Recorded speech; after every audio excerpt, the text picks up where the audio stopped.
करा नवनीर नाभा पीतांबरा दरुण बिंब फला धरुष्ठा पूर्णेन्दु सुंदर मुखादरविंद नेत्रा कृष्णात् परं किमपि तत्त्वमहं न जाने अन्तः प्रविश्य मम वाचिमिमां प्रसुप्तां संजीवयत्यखिल शक्ति धरः स्वधाम अनन्यास हस्तचरण श्रवण त्वगादि प्रणामो भगवते पुरुषाय तुभ्यं अखण्डमण्डलाकारं व्याप्तं येन चराचरं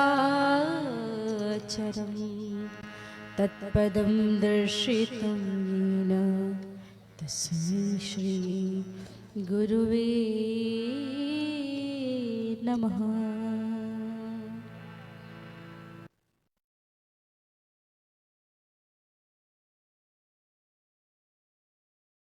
सरकार की श्री क्षिप्रा मैया की, श्री महाकाल भगवान की, श्री भागवत भगवान की, श्री सावलिया सेठ की, श्री खाटू नरेश की, श्री गौ माता की, श्री भारत माता की।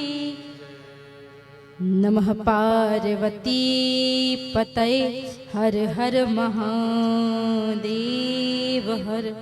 जय जय श्री राधे, जय जय श्री राधे, जय जय श्री राधे।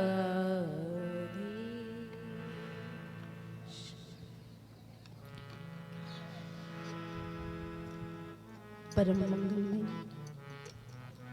परात्पर अखिलेश्वरी कलकल नीलादनी माँ क्षिप्रा मैया, जिनकी पावन नगरी में बैठ करके हम अपनी वाणी को पवित्र कर पा रहे हैं, ऐसे महाकाल भगवान मेरे बाल कृष्ण लाल की वांग में प्रतिमूर्ति श्री भागवत महापुराण को प्रणाम। मंच पर मंचासीन जिनके सानिध्य में बचपन से प्रभु वाणी को पवित्र करने का सौभाग्य मिला, समय समय पे उनका आशीर्वाद मिलता रहता है। महाराज जी को कल कोई काम था तो महाराज जी शाम को चले गए और शाम को मंदसौर गए। हाँ, तो महाराज जी ने कुछ 12-13 घंटे के लिए गए होंगे। आज सुबह अभिषेक में थे नहीं, ऐसे लगा महाराज जी 10-20-25 दिन से दूर चले गए, कहाँ चले गए, अच्छा ही नहीं लगता। तो क्षण भर भी सानिध्य मिलता है तो बड़े अमृत की प्राप्ति होती है। और वैसे भी संत तो साक्षात चलता फिरता तीर्थ है।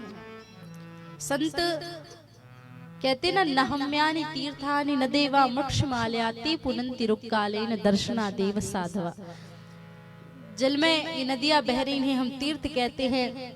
प्रभु की सुंदर प्रतिमाएं हैं, प्रभु के देव स्थान है, उन्हें हम तीर्थ कहते हैं।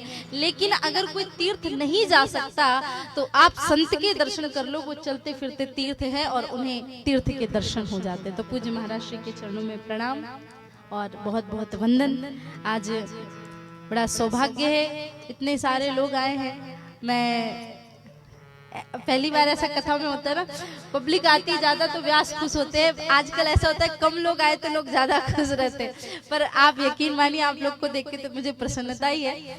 जहाँ पे गोविंद है वहाँ पे कोविड क्या कर सकता है, आप निश्चिंत रहिए। तो हमारी बहन जिनकी वाणी बड़ी सुंदर है और प्रभु प्रिया जी प्रभु की ही प्रिया है और हम सभी प्रभु के प्रिय बनना चाहते हैं। आप पहले से ही प्रभु प्रिया हैं। इतना सुंदर यथा नाम तथा गुणः, इतना सुंदर स्वरूप है और इतनी सुंदर वाणी है। मैं आपको भी नमन करती हूँ इस व्यासपीठ से। ठाकुर जी आपको बहुत दीर्घायु प्रदान करे। मैं तो सदैव से चाहती हूँ कि ऐसी बहनें अगर देश में, लोग मुझे थोड़ा सा पार्शलिटी करने के लिए दोष देते कि आप स्त्रीवादी हैं, आप नारीवादी हैं, आप नारियों को थोड़ा ज्यादा प्रमोट करती हैं, और मैं उसको बहुत सहजता से स्वीकार करती हूँ कि हाँ मैं करती हूँ, इसमें कोई गलत नहीं है। मैं बिल्कुल, तो मुझे बहुत प्रसन्नता होती कि जब मेरी बहनें इस प्रकार से, इस भाव से लेकर के कथा के क्षेत्र को आगे बढ़ाती हैं। जब मैं छोटी थी मैं कथा करती थी तब बहुत कम मैं देखती थी। यदा कदा हमारी एक बहन है, ये इंदौर की ऋचा गोस्वामी है और वो है, और कनकेश्वरी देवी जी, वो तो बहुत पहले से, बहुत ऐसी कुछ बहनें थी। और जब अभी कुछ दिनों से तो मुझे थोड़ी आत्मबल, थोड़ी शक्ति मिलती है, क्योंकि जहाँ पे कथाकारों का सम्मेलन होता था या कोई मीटिंग होती थी तो देखते थे कि पुरुष वर्ग ज्यादा होते थे, 150-200, तो फिर 1-2 बहनें रहती थी। अब आजकल थोड़ा संबल मिलता है तो बहुत प्रसन्नता होती है। आपका भी बहुत बहुत यहाँ पे स्वागत है। आपके साथ आए हुए सारे परिकर को मैं नमन करती हूँ, आप सभी को वंदन। देखो हमारे यजमान जी तो ऐसे हैं कि यजमान जी, दिलीप भैया यजमान है और यजमान जी तीसरे दिन आ रहे हैं। तो देखो आपको इसकी सजा तो मिलेगी और वो सजा हम महाराज जी के साथ बैठ के बाद में अच्छे से डिसाइड करेंगे। मैं आपको एक बात बताना चाहती हूँ, जो लोग भी लाइव के माध्यम से देख रहे और यहाँ पे बैठे हैं, मैंने बड़े संत प्रेमी लोग देखे, मैंने बड़े कथा प्रेमी लोग देखे, पर इनके जैसा संत प्रेमी और कथा प्रेमी व्यक्ति मैंने नहीं देखा। ये इतने सहज, आप एक बार जी, बहुत बढ़िया, एक बार जोरदार तालियां आप इनके लिए जरूर बजाएं। ये इतने संत प्रेमी हैं, अगर इनको पता चल जाता है कि छिपरा या देवास रोड से हम कहीं जा ही रहे हैं तो बिल्कुल घर में भोजन में 56 प्रकार के व्यंजन बन करके तैयार हो जाते हैं। और ऐसा लगता है कि भैया के और किसी चीज के नहीं, फूलों के गोदाम है तो ये संतों को फूलों से भर देते। बड़ा बड़ा स्नेह है इनको, ऐसा लगता है कि मैं जितनी सेवा कर सकूं उतनी करूं। बहुत सुंदर आपका स्वभाव है और ठाकुर जी आपको इसी प्रकार से ईश्वर भक्ति की ओर तल्लीन रखे, आप प्रसन्न रहे और ऐसे ही साधु सेवा करते रहे। बहुत बहुत आपको आशीर्वाद और बहुत बहुत आपको आगे के लिए शुभकामनाएं। इसके साथ ही हमारे लोकेश लखानी जी आज यहाँ पे आए हैं, एक बार आप भी खड़े हो जाएं। हमारी गौ सेवा वाहिनी एम्बुलेंस का संचालन करते हैं, हमारे मालवा क्षेत्र की जो एम्बुलेंस हमारी चलती है, लोकेश भैया उसको बड़े अच्छे से पूरे परिवार के साथ में आए हैं। हमारी भाभी जी, हमारी गुड़िया, बहुत आप इतनी बिल्कुल एक दिलीप भैया हैं जो संतों से इतना प्रेम करते हैं और एक हमारे भैया हैं गौ माता से इतना प्रेम करते हैं कि जान हथेली पे लेकर के चलते हैं। चाहे ट्रक में 300 गाय हो या 3000 गाय हो, हमारे लोकेश भैया अकेले निकल जाते हैं अपनी जान की परवाह किए बिना कि गौ माता के लिए जो भी होगा देखा जाएगा। तो आपका भी बहुत बहुत स्वागत है। आपको एक छोटी सी और बात कहना चाहती हूँ कि जब मैं छोटी थी, 8-9 वर्ष की थी, उसके बाद से थोड़ा समय तो हमारे साथ एक भैया रहते थे, संतोष भैया, जो तबले में बड़ी सुंदर संगत करते थे। और वो उन्होंने, जैसे कि कोई छोटा बच्चा होता है और पिता उसको सिखाता है, तो मुझे पहले किसी को भी संगीत का इतना पता नहीं होता और मैंने कभी कहीं से कुछ सीखा नहीं, तो मैं कहती थी संतोष भैया देखो मैं आज कुछ गाऊंगी और कुछ बेताला हो गया तो उन्होंने कहा आप चिंता मत करो, जब मैं हूं ना तो आपको किसी चीज की परवाह करने की जरूरत। और जैसे मैं तबला बजाते थे, मुझे खुद को भी पता नहीं चलता था कि अच्छा मैंने कोई गलती की। ये पता होता था कि अरे मुझसे तो गाना आता ही नहीं है। बहुत बढ़िया उनका वो भाव रहता था। और उन्हीं की बेटी हमारी किरण जी, जो हमारे साथ कथा में बहुत समय तक इन्होंने सेवा दी, अभी आपने उनके मुंह से आरती सुनी, बहुत सुंदर गाती हैं। आज इनको देख करके मुझे वो समय याद आ गया जब आप हमारे साथ में रहती थी। मैं छोटी थी और ये भी काफी छोटी थी, तो हम छोटी बहनों की तरह बड़े बड़े प्यार से रहते थे। फिर एक होता है गृहस्थ जीवन सबका होता है, तो आप वैवाहिक जीवन में गई गई और व्यस्त हो गई, लेकिन ठाकुर जी आपको ऐसे ही प्रसन्न रखे, आपके पूरे परिवार को, आपके पूरे घर को। और भी दूर दराज से हमारे सारे भैया लोग पधारे हैं, आपको सभी को मैं प्रणाम करती हूँ, वंदन करती हूँ। आप सभी लोग जो भी जहाँ जहाँ से पधारे हैं, इतना सुंदर इस तट पे आकर के, क्षिप्रा माता के तट पे। और मैं आपको बताऊं कि ये जो आप स्वरूप देख रहे हैं, मैं तो बस यहाँ पे बैठ के ये सीढ़ी पे ये एक आसन लगा करके और कथा करने वाली थी, मुझे ये सब नहीं चाहिए था। हमारे ये तो भैया आ गए थे, हमने कहा बढ़िया हम संकीर्तन करेंगे, कथा करेंगे, हमारे पंडित जी पाठ करेंगे, वहाँ पे महाराज जी के यहाँ सारी व्यवस्था कर देंगे, तो वहाँ सुबह शाम पूजा पाठ होगा। फिर तो महाराज जी ने वहाँ टेंट वेंट सब लगवा दिया कि यही कथा करना है। मैंने कहा नहीं महाराज जी, फिर भी ना करते करते ये भाव हुआ। और आज इसका उद्देश्य बताती हूँ कि जब ये कथा विश्राम होगी तो हम यहाँ से क्षिप्रा माता का जल भरेंगे, फिर नर्मदा मैया के तट पे जाएंगे इसके 7-8 दिन बाद। उसके बाद फिर हम हरिद्वार जाएंगे गंगा मैया के तट पे, फिर हम यमुना मैया के तट पे जाएंगे वृंदावन, और फिर सबसे आखिरी में सरयू मैया के तट पे कथा करके और फिर राम जन्मभूमि पे जाकर के ये सारा जल प्रभु श्री राम के चरणों में अर्पित करेंगे।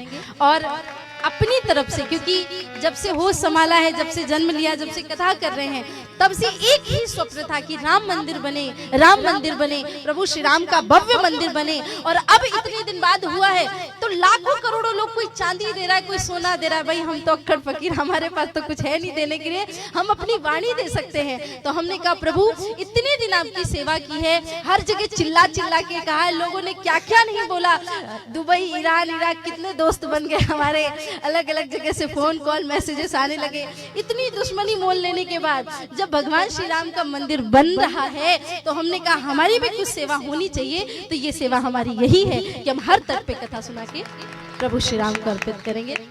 और आप सभी जितने लोग भी इस माला से जुड़ रहे हैं, ये माला आप कहीं ना कहीं, ये आपकी प्रेजेंस बहुत मायने रखती है। मैं आपको बताऊं आज बहुत सुंदर भाव है, क्योंकि यहाँ पे दत्त अखाड़ा है, पीछे हमारे गुरु नानक देव जी महाराज का घाट साहिब है, और कल हम दर्शन भी करने गए थे घाट साहिब में। इतना सुंदर दिव्य स्वरूप। तो मैं तो हमेशा एक ही बात कहती हूँ कि जब भी मैं कृष्ण के मंदिर में, गोविंद के मंदिर में जाती हूँ तो मुझे गोविंद के रूप में गुरु गोविंद सिंह दिखाई देते हैं, और जब मैं गुरु गोविंद सिंह के पास जाती हूँ तो मुझे बंसी लेकर के कृष्ण कन्हैया दिखाई देते हैं। दोनों का एक ही स्वरूप है। मैं हमेशा से ना सजीवता में विश्वास रखती हूँ। हमने भगवान को बहुत पूजा है, बहुत चाहा है, बहुत माना है, लेकिन हम इस विडंबना में फंस जाते हैं कि मंदिर में बनाई हुई मूर्ति से तो बड़ा प्रेम करते हैं। और वो मूर्ति किसने बनाई? किसी मनुष्य ने, किसी कारीगर ने बनाई। उस मूर्ति के सामने हम इतना नाक रगड़ते हैं, इतना नाक रगड़ते, भगवान माफ कर दो, ये कर दो, वो कर दो। लेकिन ये मूर्तियां किसने बनाई? स्वयं परमात्मा ने। तो परमात्मा को भी लगता होगा कैसा पागल है, अपनी बनाई हुई मूर्तियों से तो इतना प्यार करता है और मेरी बनाई हुई मूर्तियों से नफरत करता है। हमें ऐसे लोगों ने सिखाया है। गुरु गोविंद सिंह ने समाज के लिए, जान के लिए अपने 4 पुत्रों को देश के लिए बलिदान कर दिया। ऐसे लोगों की समाज में बहुत आवश्यकता है, और जब तक ऐसी विभूति देश में है, हमारा देश सदियों तक ऐसे ही खिलता हुआ, हंसता हुआ। देखो क्षिप्रा मैया, मुझे कल एक फोन आया लंदन से, तो बोले आप तो नदी के घाट पे बैठ के कथा कर रहे हो, वहाँ पे परमिशन मिल गई? मैंने कहा यहाँ थेम्स रिवर थोड़ी है, यहाँ पे क्षिप्रा मैया है, गंगा मैया है, हमें यहाँ परमिशन मांगने की जरूरत नहीं पड़ती। जब माँ के पास बच्चा जाता है तो माँ अपने आप गोद में बैठा लेती है और कहती है आओ तुम्हारा स्वागत है। वहाँ पे तो महाराज पानी भी अगर वहाँ का छू लो या कुछ कर लो, वैसे तो छूने को मिलता नहीं है, पर अगर आप बोट पे बैठे हो या कुछ कर रहे हो तो कोशिश करो, अगर छूने की तो फाइन लगा देते हैं। हमने कहा नहीं महाराज, हमारे यहाँ ही बहुत बढ़िया है, जहाँ मन लगे, यहाँ मन लगे, वहां मन लगे, यहाँ हमने किसी से परमिशन नहीं ली। लेकिन मैया की परमिशन है, फिर दुनिया में किसकी परमिशन लेने की आवश्यकता है? हाँ वही है। तो एक बार पुनः प्रणाम। आइए 2 मिनट के लिए। देखो आज भूमिका बनाते बनाते इतना समय लग गया। आइए अब प्रभु नाम संकीर्तन करें और फिर कथा में प्रवेश करें। बड़े भाव से, बड़े प्रेम से, मस्ती में झूमते हुए, तालियों की सेवा करते हुए हम प्रभु को रिझाएंगे, भागवत कथा की ओर प्रवेश करेंगे। क्योंकि भाव बहुत आवश्यक होता है। मैं हमेशा आपको समझाती हूँ, कहती हूँ कि राग नहीं है तो कोई बात नहीं, पर अनुराग होना चाहिए। और जीवन में हमारे पास अनुराग आ गया तो कलयुग केवल नाम आधारा, नाम संकीर्तनम यस्य सर्व पाप प्रणाशनम। केवल नाम संकीर्तन मात्र से सारे पापों का क्षय हो जाता है, क्योंकि ये कलयुग है। आप लोगों को पता है, हम लोग कभी रोते रहते हैं ऐसे कि हाय मेरा बेटा ऐसा निकल गया, बड़ा कलयुग लगा है, बड़ा कलयुग लगा है। आप लोग बड़े भाग्यशाली हो कि आपने कलयुग में जन्म लिया। कई सतयुग त्रेता द्वापर में जन्म लेते तो क्या करते, क्योंकि कृति अध्याय ते विष्णु त्रेतायाम युजतौ मुखे द्वापरे परिचर्यानाम कलौ तद्धरि हरि कीर्तनम। आधा घंटा बैठ के तो आपसे कथा सुनी नहीं जाती, फिर यज्ञ हवन तप कैसे करते आप बताओ जरा। इसलिए बड़े भागी हो आप कि आपने कलयुग में जन्म लिया। हाँ, यहाँ पे तो दादी जी माला फेर रही है, पीछे से पोते ने रोना शुरू किया तो माला एक हाथ से फेरेंगी, दूसरे हाथ से चोट से थप्पड़ मारेगी, नालायक पूजा भी नहीं करने देता। अरे हमारा ध्यान माला में था कि पोते के रोने की आवाज में। ये कलयुग लगा, इसको कलयुग कहते। इसको कलयुग नहीं कहते कि अरे है ये हो गया वो हो गया। कलयुग ये है कि हमारी बुद्धि भी एकाग्र नहीं हो पाती प्रभु की ओर। इसलिए आइए बड़े एकाग्र मन से, बड़े प्रेम से, भाव से गाएंगे। भोले बांके बिहारी लाल की, श्री राधा रानी सरकार की।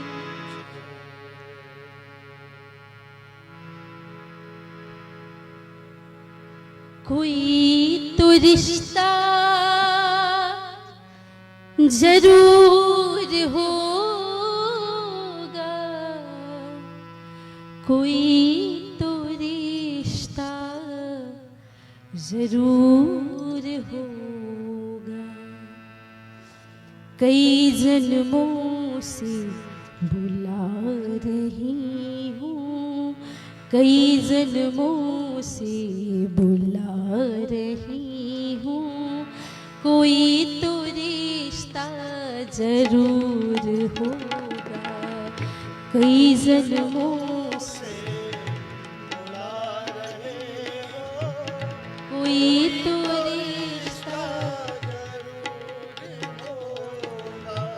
नजरों से नजरें मिला न पाई, नजरों से नजरें मिला न पाई, मेरी नजर का कसूर होगा, मेरी नजर का कसूर होगा।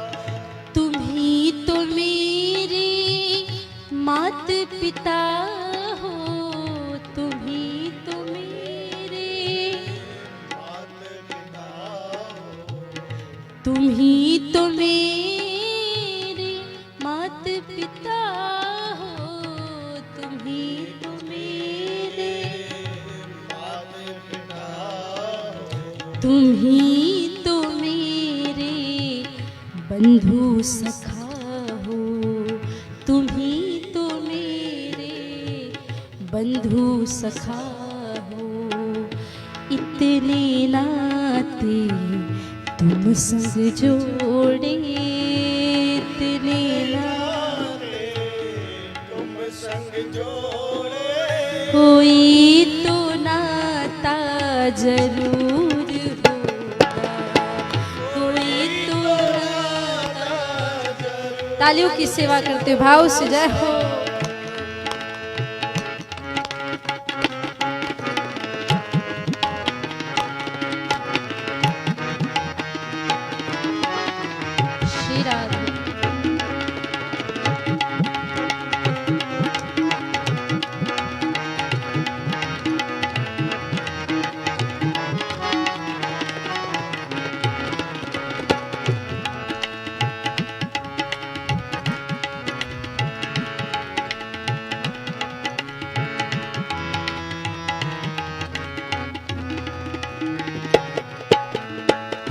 जब हम बार बार प्रभु के तीर्थों में जाते हैं, प्रभु के धाम पे जाते हैं, तो भगवान से एक छोटी सी शिकायत भी करते हैं। क्या? कभी बुलाते हो वृंदावन में, कभी बुलाते हो वृंदावन में, कभी बुलाते हो छिपरा तट पे कभी बुलाते हो, कभी बुलाते हो वृंदावन में, कभी बुलाते हो वृंदावन, कभी बुलाते हो छिपरा तट पे कभी बुलाते। और शिकायत कैसी? अपने घर में रोज बुलाते, अपने घर में रोज बुलाते, मेरे घर भी आना जरूर होगा, अपने घर में रोज बुलाते, मेरे घर भी आना जरूर हो।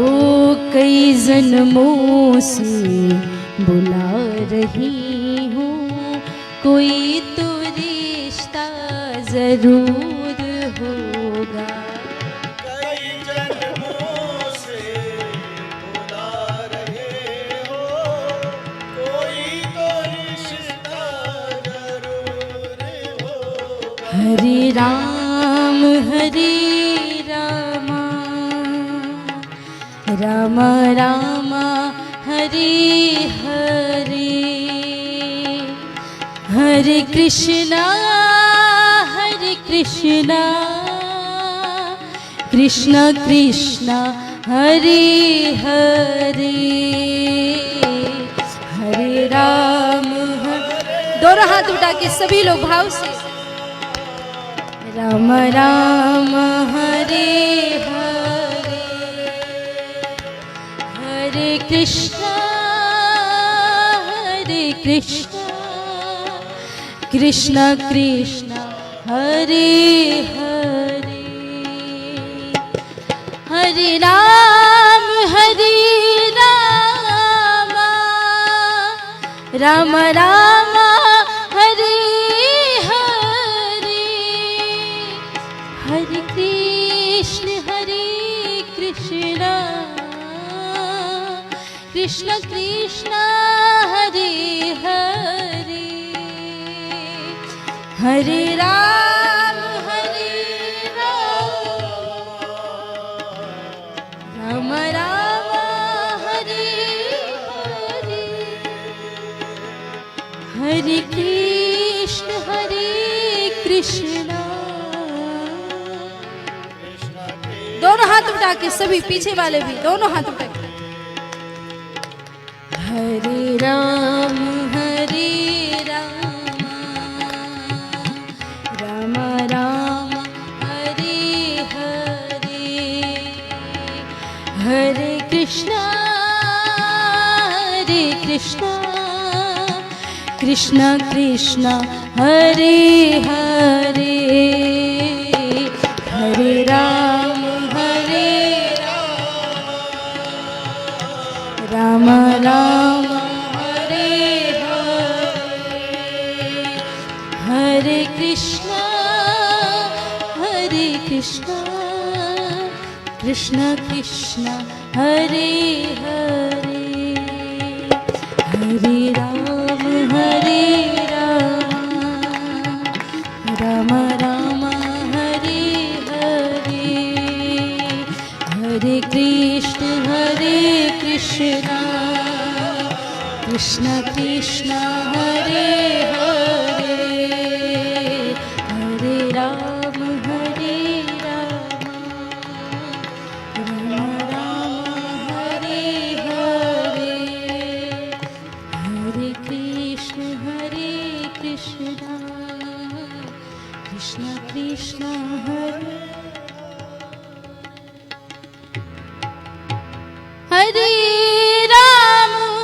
हरे राम राम राम हरे हरे, हरे कृष्ण कृष्ण कृष्ण हरे हरे। बोले बाकी बिहारी लाल की, राधा रानी की क्षिप्रा मैया की जय जय श्री राधे।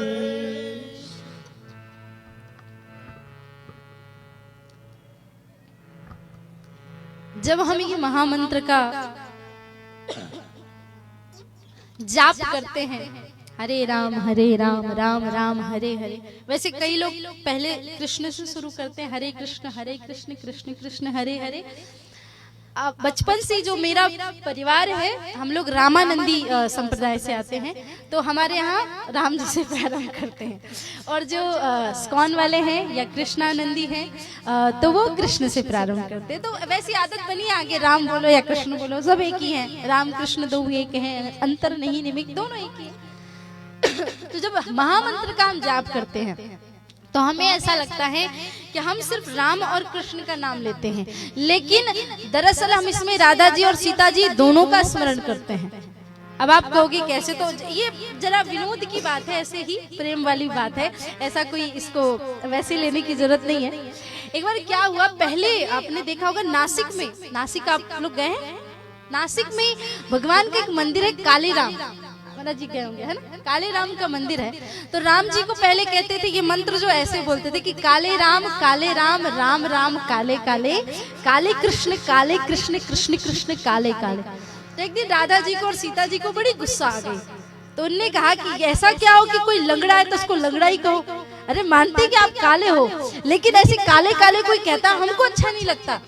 तो राधा जी को बड़ी गुस्सा आई, तो भगवान कृष्ण से चिंता जाहिर की, सीता जी को गुस्सा आई, राम जी से जाहिर की।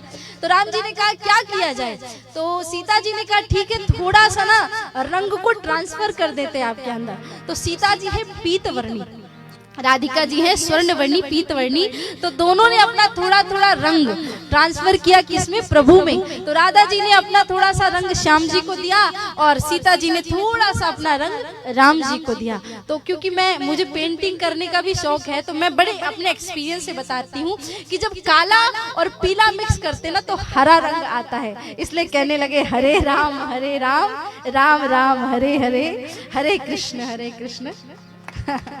तो ये ऐसा प्रेम का भाव है, विनोद का भाव है, कहते रहते महामंत्र का जाप करते रहना चाहिए। कल हम चर्चा कर रहे थे, नैमिषारण्य के तट पे बैठ करके सूत जी महाराज के चरणों में शौनकादिशी प्रश्न करते हैं, भगवान की 24 अवतारों की जिज्ञासा की, और भगवान की 24 अवतारों का कल हमने बखान सुना।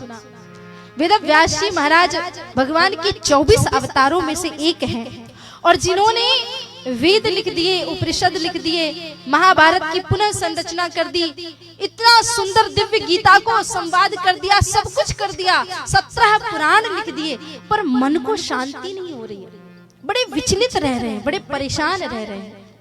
उनके आश्रम में नारद जी महाराज का पदार्पण हुआ। नारद जी महाराज ने कहा कि महाराज एक छोटी सी बात हम आपको कहते हैं कि जब तक जीवन में संत का पदार्पण नहीं होता, संत नहीं आते, तो व्यक्ति जो है वो ऐसे ही भटकता रहता है।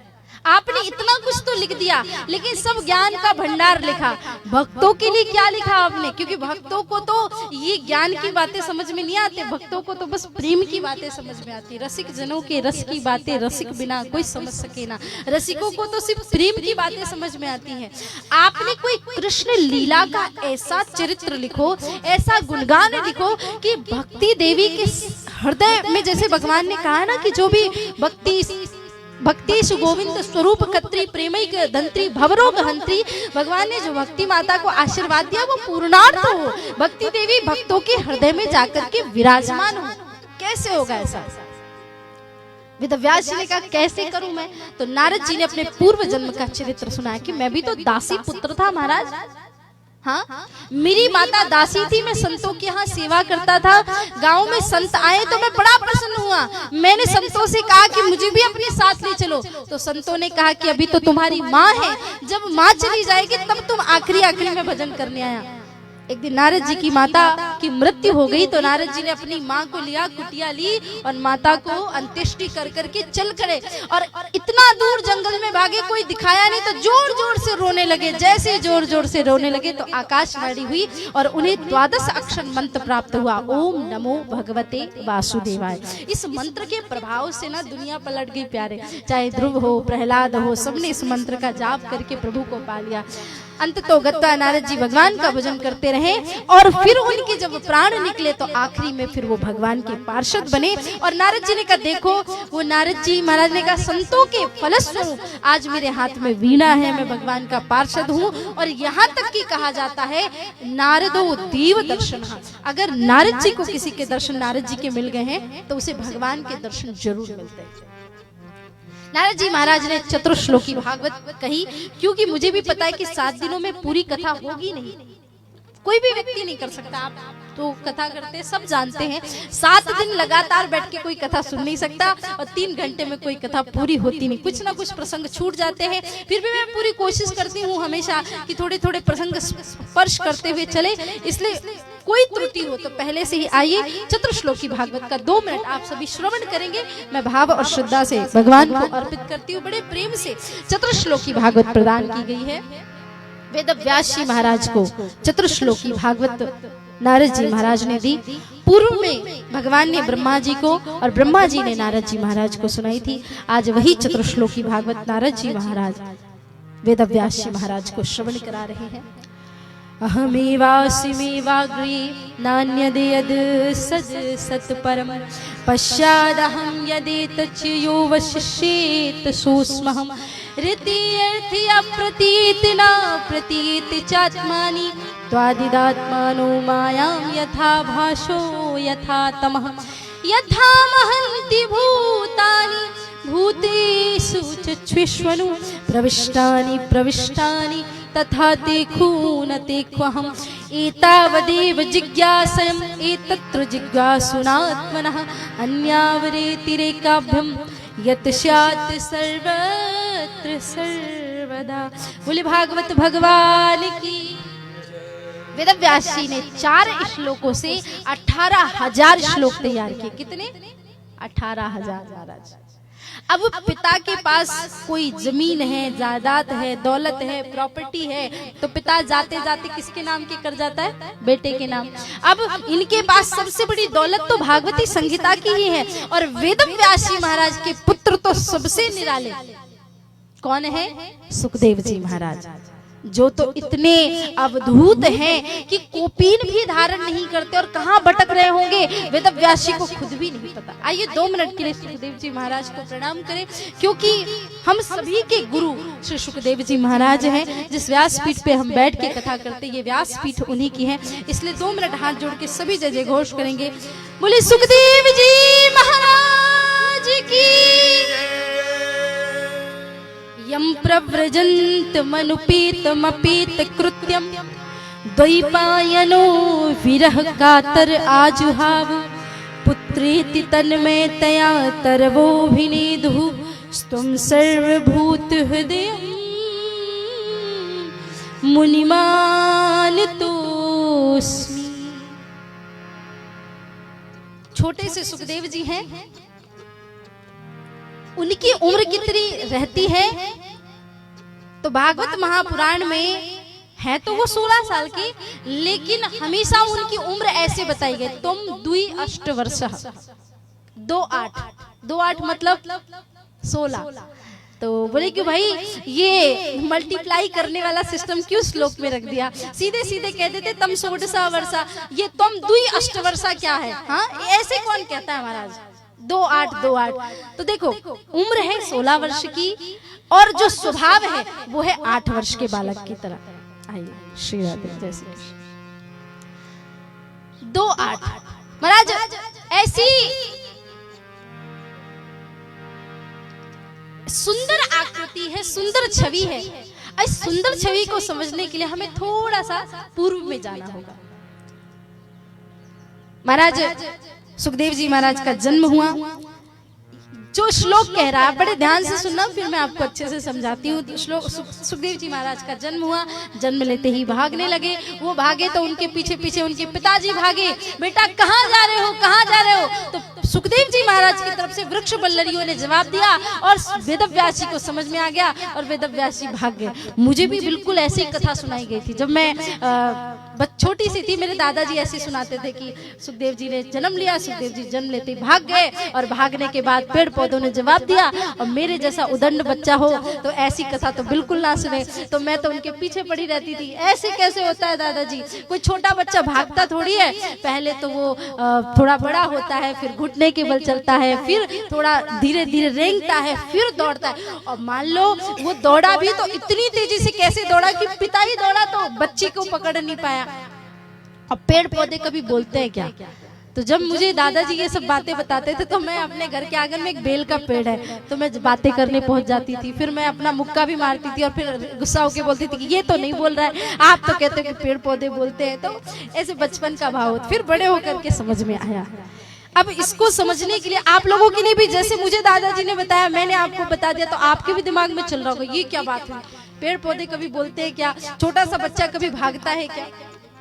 दरअसल ये कोई साधारण तोता नहीं है, ये बैकुंठ में रहने वाले माता लक्ष्मी के तोते हैं। माता लक्ष्मी अपनी हथेली की व्यासपीठ सजाती थी और सुखदेव जी से कहती थी बेटा सुखदेव आओ, और सुखदेव जी महाराज बड़े प्यार से आकर के बैठते और सुंदर कथा सुनाते थे। लक्ष्मी जी बड़ी खुश हो जाती। एक दिन भगवान नारायण आए, लक्ष्मी जी से कहा देवी जी तैयार हो जाओ, हमारा पृथ्वी में जाने का समय आ गया है, कुछ सामान वामान रखना हो तो पहले ही बता दो, मैं भिजवा देता हूँ। लक्ष्मी जी ने कहा कोई सामान तो नहीं रखना महाराज, लेकिन ये तोते को साथ में लेके जाना, वहाँ कथा सुननी है।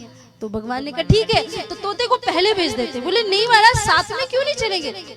भगवान ने कहा जब तक आप वहां जाओगी तब तक ये कथा सीख लेगा। लक्ष्मी जी ने कहा मेरे प्यारे प्रभु ये तो कथा सीखा सिखाया है, इसको सीखने की क्या जरूरत है। भगवान ने कहा देखो हमको भी कुछ सीखने की जरूरत है क्या। हमें कहा जाता है निकसही जासु श्वास श्रुति चारी, जिसके रोम रोम से वेदों की ऋचाएं निकलती है, पर हमको भी पढ़ने जाना पड़ता है ना। गुरु ग्रह पढ़न गए रघुराई, अल्पकाल सब विद्या पाई। और पढ़ने वाली बात से याद है, ये तो वही जगह जहाँ मेरे ठाकुर ने पढ़ाई की थी, अवंतिकापुरी उज्जैनी। यहाँ पे संदीपनी ऋषि के आश्रम में मेरे गोविंद ने शिक्षा प्राप्त की थी। भगवान ने कहा मुझे भी पढ़ने के लिए जाना पड़ता है, तो फिर ये तोते को क्यों नहीं जाना पड़ेगा। लक्ष्मी जी ने कहा हाँ अब समझ में आया। अच्छा तो फिर टीचर कौन हो। लक्ष्मी जी ने कहा मुझे तो मेरे तोते के लिए बेस्ट टीचर चाहिए, जो बढ़िया एकदम गुरुजी अच्छे से पढ़ा सके, वैसे वाले गुरुजी चाहिए। तो दुनिया में ज्ञान के सबसे बड़े देवता भूत भावन भगवान भोलेनाथ जी हैं, उनसे बड़ा ज्ञानी कोई हो ही नहीं सकता। शंकर जी पढ़ाएंगे तो एडमिशन कौन कराएगा महाराज। अब मैं आप लोगों की भाषा में समझा रही हूँ, आप अच्छे से समझना है ना। एडमिशन कौन कराएगा, तो बोले कि एडमिशन किसी ऐसे व्यक्ति से कराना चाहिए जिसको पहले से जानकारी हो इन सब चीजों की, मिलन मिलाप की, गुरु से मिलाने का जो काम होता है, जो पहले अच्छे से कर सके उसी से कराओ। तो नारद जी महाराज से बढ़िया संपर्क सूत्र कोई होता नहीं था। पहले के जमाने में electronic media, print media, social media ये सब नहीं होती थी। हमारे नारद जी चलती फिरती मीडिया थी। कुछ भी संपर्क का काम हो, कोई भी मंत्रालय में जाना हो तो नारद जी से संपर्क करो और नारद जी पहुंचा देते थे। नारद जी के लिए कहा जाता है ना रद्द, जिसकी बात कभी रद्द ना हो वो नारद जी। एक तो और बात कही जाती है, बताऊं क्या। कहा जाता है जिस घर में कभी झगड़ा ना हो, अगर नारद जी महाराज वहां पहुंच गए तो समझो शुरुआत हो जाती है। झगड़ा कराने का काम होता है। हाँ आप लोगों क्या है क्या कोई नहीं नहीं, आप लोग की कहाँ होगा महाराज। आप लोग तो बहुत अच्छा, आप लोग तो कभी लड़ाई नहीं करते। हमारे दिलीप भैया तो भाभी से कभी नहीं लड़ते, इसीलिए तो भाभी जी आ जाए नहीं। गुस्सा करे हो ना आपने, लड़ाई तो नहीं की। प्रेम से बोलो श्री राधे। नहीं नहीं मैं तो सच्ची बोली, ये तो दोनों इतने सुंदर हंसमुख जोड़े हैं कि हंसते ही रहते, प्रसन्न रहते हैं। हमारे लोकेश भैया कभी नहीं लड़ते। आज शादी के कितने साल हो गए इनको, ये तो कभी लड़ते ही नहीं। हमारी भाभी ने कभी नहीं कहा कि भैया लड़ते तुम्हारे, है ना। देखो ऐसी कुटिल हंसी हंसते ना, सब समझ में आ जाता है सबको। चलता है थोड़ा नोक झोंक है ना, होना चाहिए। अगर प्रेम में नोक झोंक नहीं हो तो फिर क्या ही मतलब। प्रेम से बोलो श्री राधे। आप लोग राधे राधे बोलने में बड़ी कंजूसी करते हैं। वहाँ के घाट वाले लोग मुझे आके शिकायत कर रहे थे कि अरे क्या ये आपके लोग कथा सुनते, राधे राधे की आवाज भी नहीं आती है ना। दोनों हाथ उठा के प्रेम से बोलो श्री राधे। नारद जी महाराज ने कहा कि देखो मेरी वजह से एक बार लक्ष्मी जी और नारायण जी में भी घमासान हो गया है, एक बार मैंने ब्रह्मा जी और ब्रह्माणी जी में भी झगड़ा करा दिया, लेकिन ये भगवान भूत भावन भोलेनाथ जी और पार्वती जी ये कभी नहीं लड़ते, ये लोग हमेशा खुश ही रहते हैं। कुछ ऐसा करो कि इनकी भी थोड़ी सी तो लड़ाई हो ही जाए। अब क्या हुआ महाराज कि चल पड़े नारद जी महाराज कैलाश पर्वत पे बैठे। कैलाश पर्वत पे बहुत देर से बैठे, कुछ बोल ही नहीं रहे। पार्वती जी से अब रहा नहीं गया। पार्वती जी कहती हैं नारद जी आप तो मेरे गुरु हैं, आपकी कृपा से तो मैं आज यहाँ बैठी हूँ, आप इतने शांत क्यों हैं? आपको परेशान देख करके मुझे अच्छा नहीं लगता, कुछ तकलीफ है तो मुझे बताइए ना। नारद जी ने कहा नहीं नहीं देवी, दुनिया बहुत बुरी हो गई है, किसी पे भरोसा ही नहीं रहा, दुनिया के लोग बड़े बेगाने हो गए, बड़े बुरे हो गए। पार्वती जी ने कहा हुआ क्या? कुछ नहीं, मुझे क्या होगा, मैं तो संत आदमी, पर गृहस्थियों का जीवन देख करके बड़ा दुख होता है। पति को पत्नी की नहीं पड़ी, पत्नी को पति की नहीं पड़ी, भाई को बेटे की, बेटे को पिता की, किसी को किसी की पड़ी। नारद जी हुआ क्या? बोले नहीं नहीं समाज बड़ा बिगड़ गया। पार्वती जी ने कहा समाज कितना भी बिगड़ा हो पर मेरे घर जैसी शांति कहीं नहीं है, मेरा घर तो स्वर्ग है महाराज। भले हम यहाँ शमशान में रहें पर मेरे पति मुझे बहुत प्रसन्न रखते हैं। अच्छा बहुत प्यार करते हैं? बोले हाँ। अरे देवी झूठ मत बोलो, आपके पति देव तो कितने कितने वर्षों तपस्या में लीन हो जाते, कभी सोचा है आप क्या खाती हैं, आप क्या पीती हैं, कैसे आपका गुजर बसर होता है, आप क्या करती हैं? अरे नहीं महाराज उसकी तो कोई आवश्यकता ही नहीं, क्योंकि मेरे पति जानते हैं कि मैं अन्नपूर्णा हूँ, मैं तो सारी दुनिया को खिलाती हूँ, उनको मेरे खाने की क्या चिंता होगी। हम कहते हैं ना अन्नपूर्णे सदा पूर्णे शंकर प्राण वल्लभे ज्ञान वैराग्य सिद्ध्यर्थम भिक्षाम देहि। जब पार्वती मुझसे मांग के तो दुनिया खाती है, मेरे खाने पीने की चिंता वो क्यों करेंगे? नारद जी ने कही तो बड़ा सुंदर तर्क दे दिया, अब मैं क्या करूं? अच्छा बढ़िया है देवी, फिर बहुत प्यार करते हैं, मतलब पार्वती जी ने कहा मतलब बहुत ही प्यार करते, तो इतना प्यार करते तो आपसे कभी कुछ छुपाते तो नहीं होंगे वो? बोले महाराज छुपाना तो दूर की बात, कहते हैं कि जब ध्यान में बैठो और भगवान की जिस भी छवि का दर्शन हो उसे किसी को बताना नहीं चाहिए। गुरु का जो मंत्र जाप करते उसे किसी को बताना नहीं चाहिए, गोपनीयम गोपनीयम, उसे गुप्त रखना चाहिए, वो गुप्त रहता है महाराज। लेकिन मेरे पति मुझसे इतना प्रेम करते हैं, हर रोज आके मुझे बताते हैं मैंने तो आज बाल राम की छवि देखी, आज तो मैंने बाल कृष्ण की छवि देखी, मुझे सब कुछ बता देते हैं।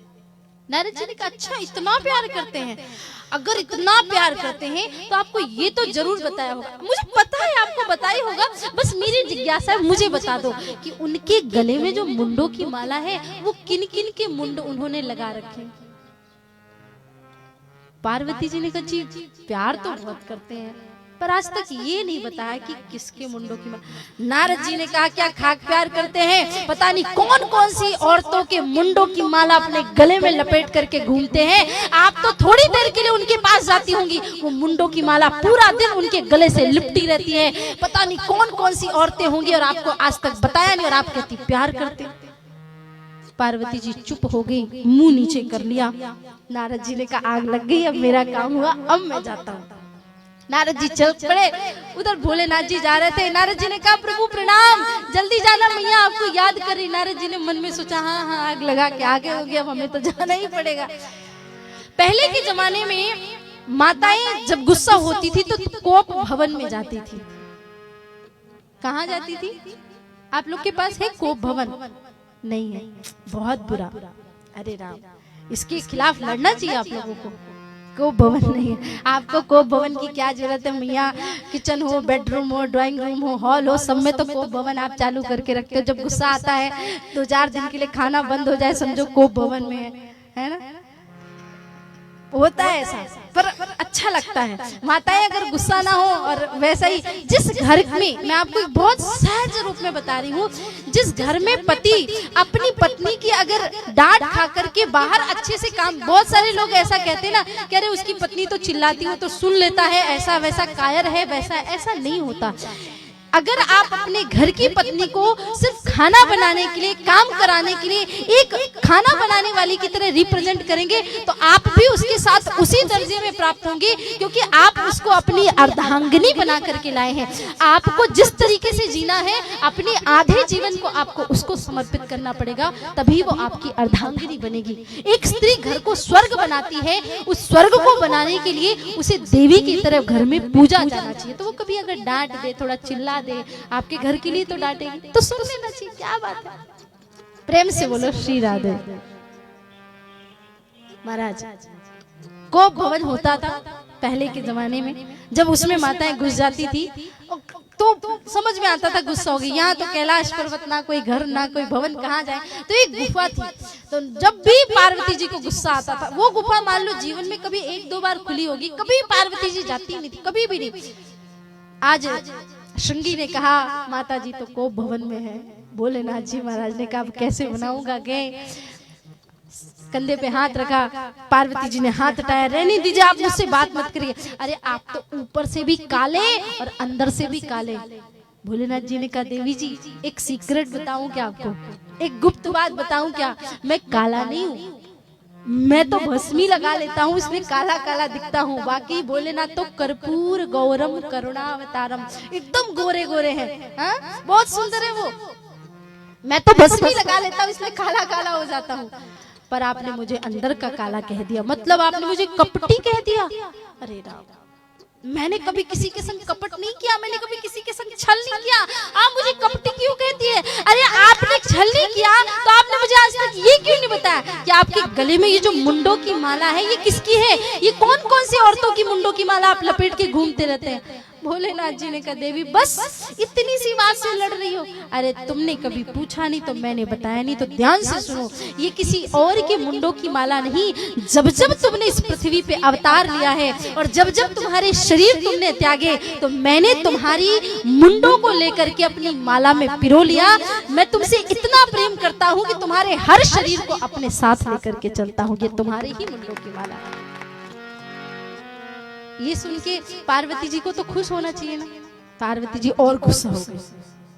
नारद जी सही कहते हैं, आप मुझे बिल्कुल प्यार नहीं करते। भोलेनाथ जी ने कहा अब क्या हुआ, अब ये पता चल गया कि ये कोई गैर स्त्री के सिर नहीं, फिर भी तुम गुस्सा क्यों हो? बोले सही कहते थे नारद जी, आप मुझसे प्यार नहीं करते, आप मुझसे प्यार करते तो मुझे भी वो वाली दवाई पिलाई होती जो आपने पी रखी है। अरे आपने ऐसी कौन सी दवाई पी रखी जो आपको कभी मरना नहीं पड़ता और मुझे बार बार जन्म लेना पड़ता है, बार बार मरना पड़ता है। भोलेनाथ जी ने कहा हाँ अब आप आई हैं सही जगह पे देवी।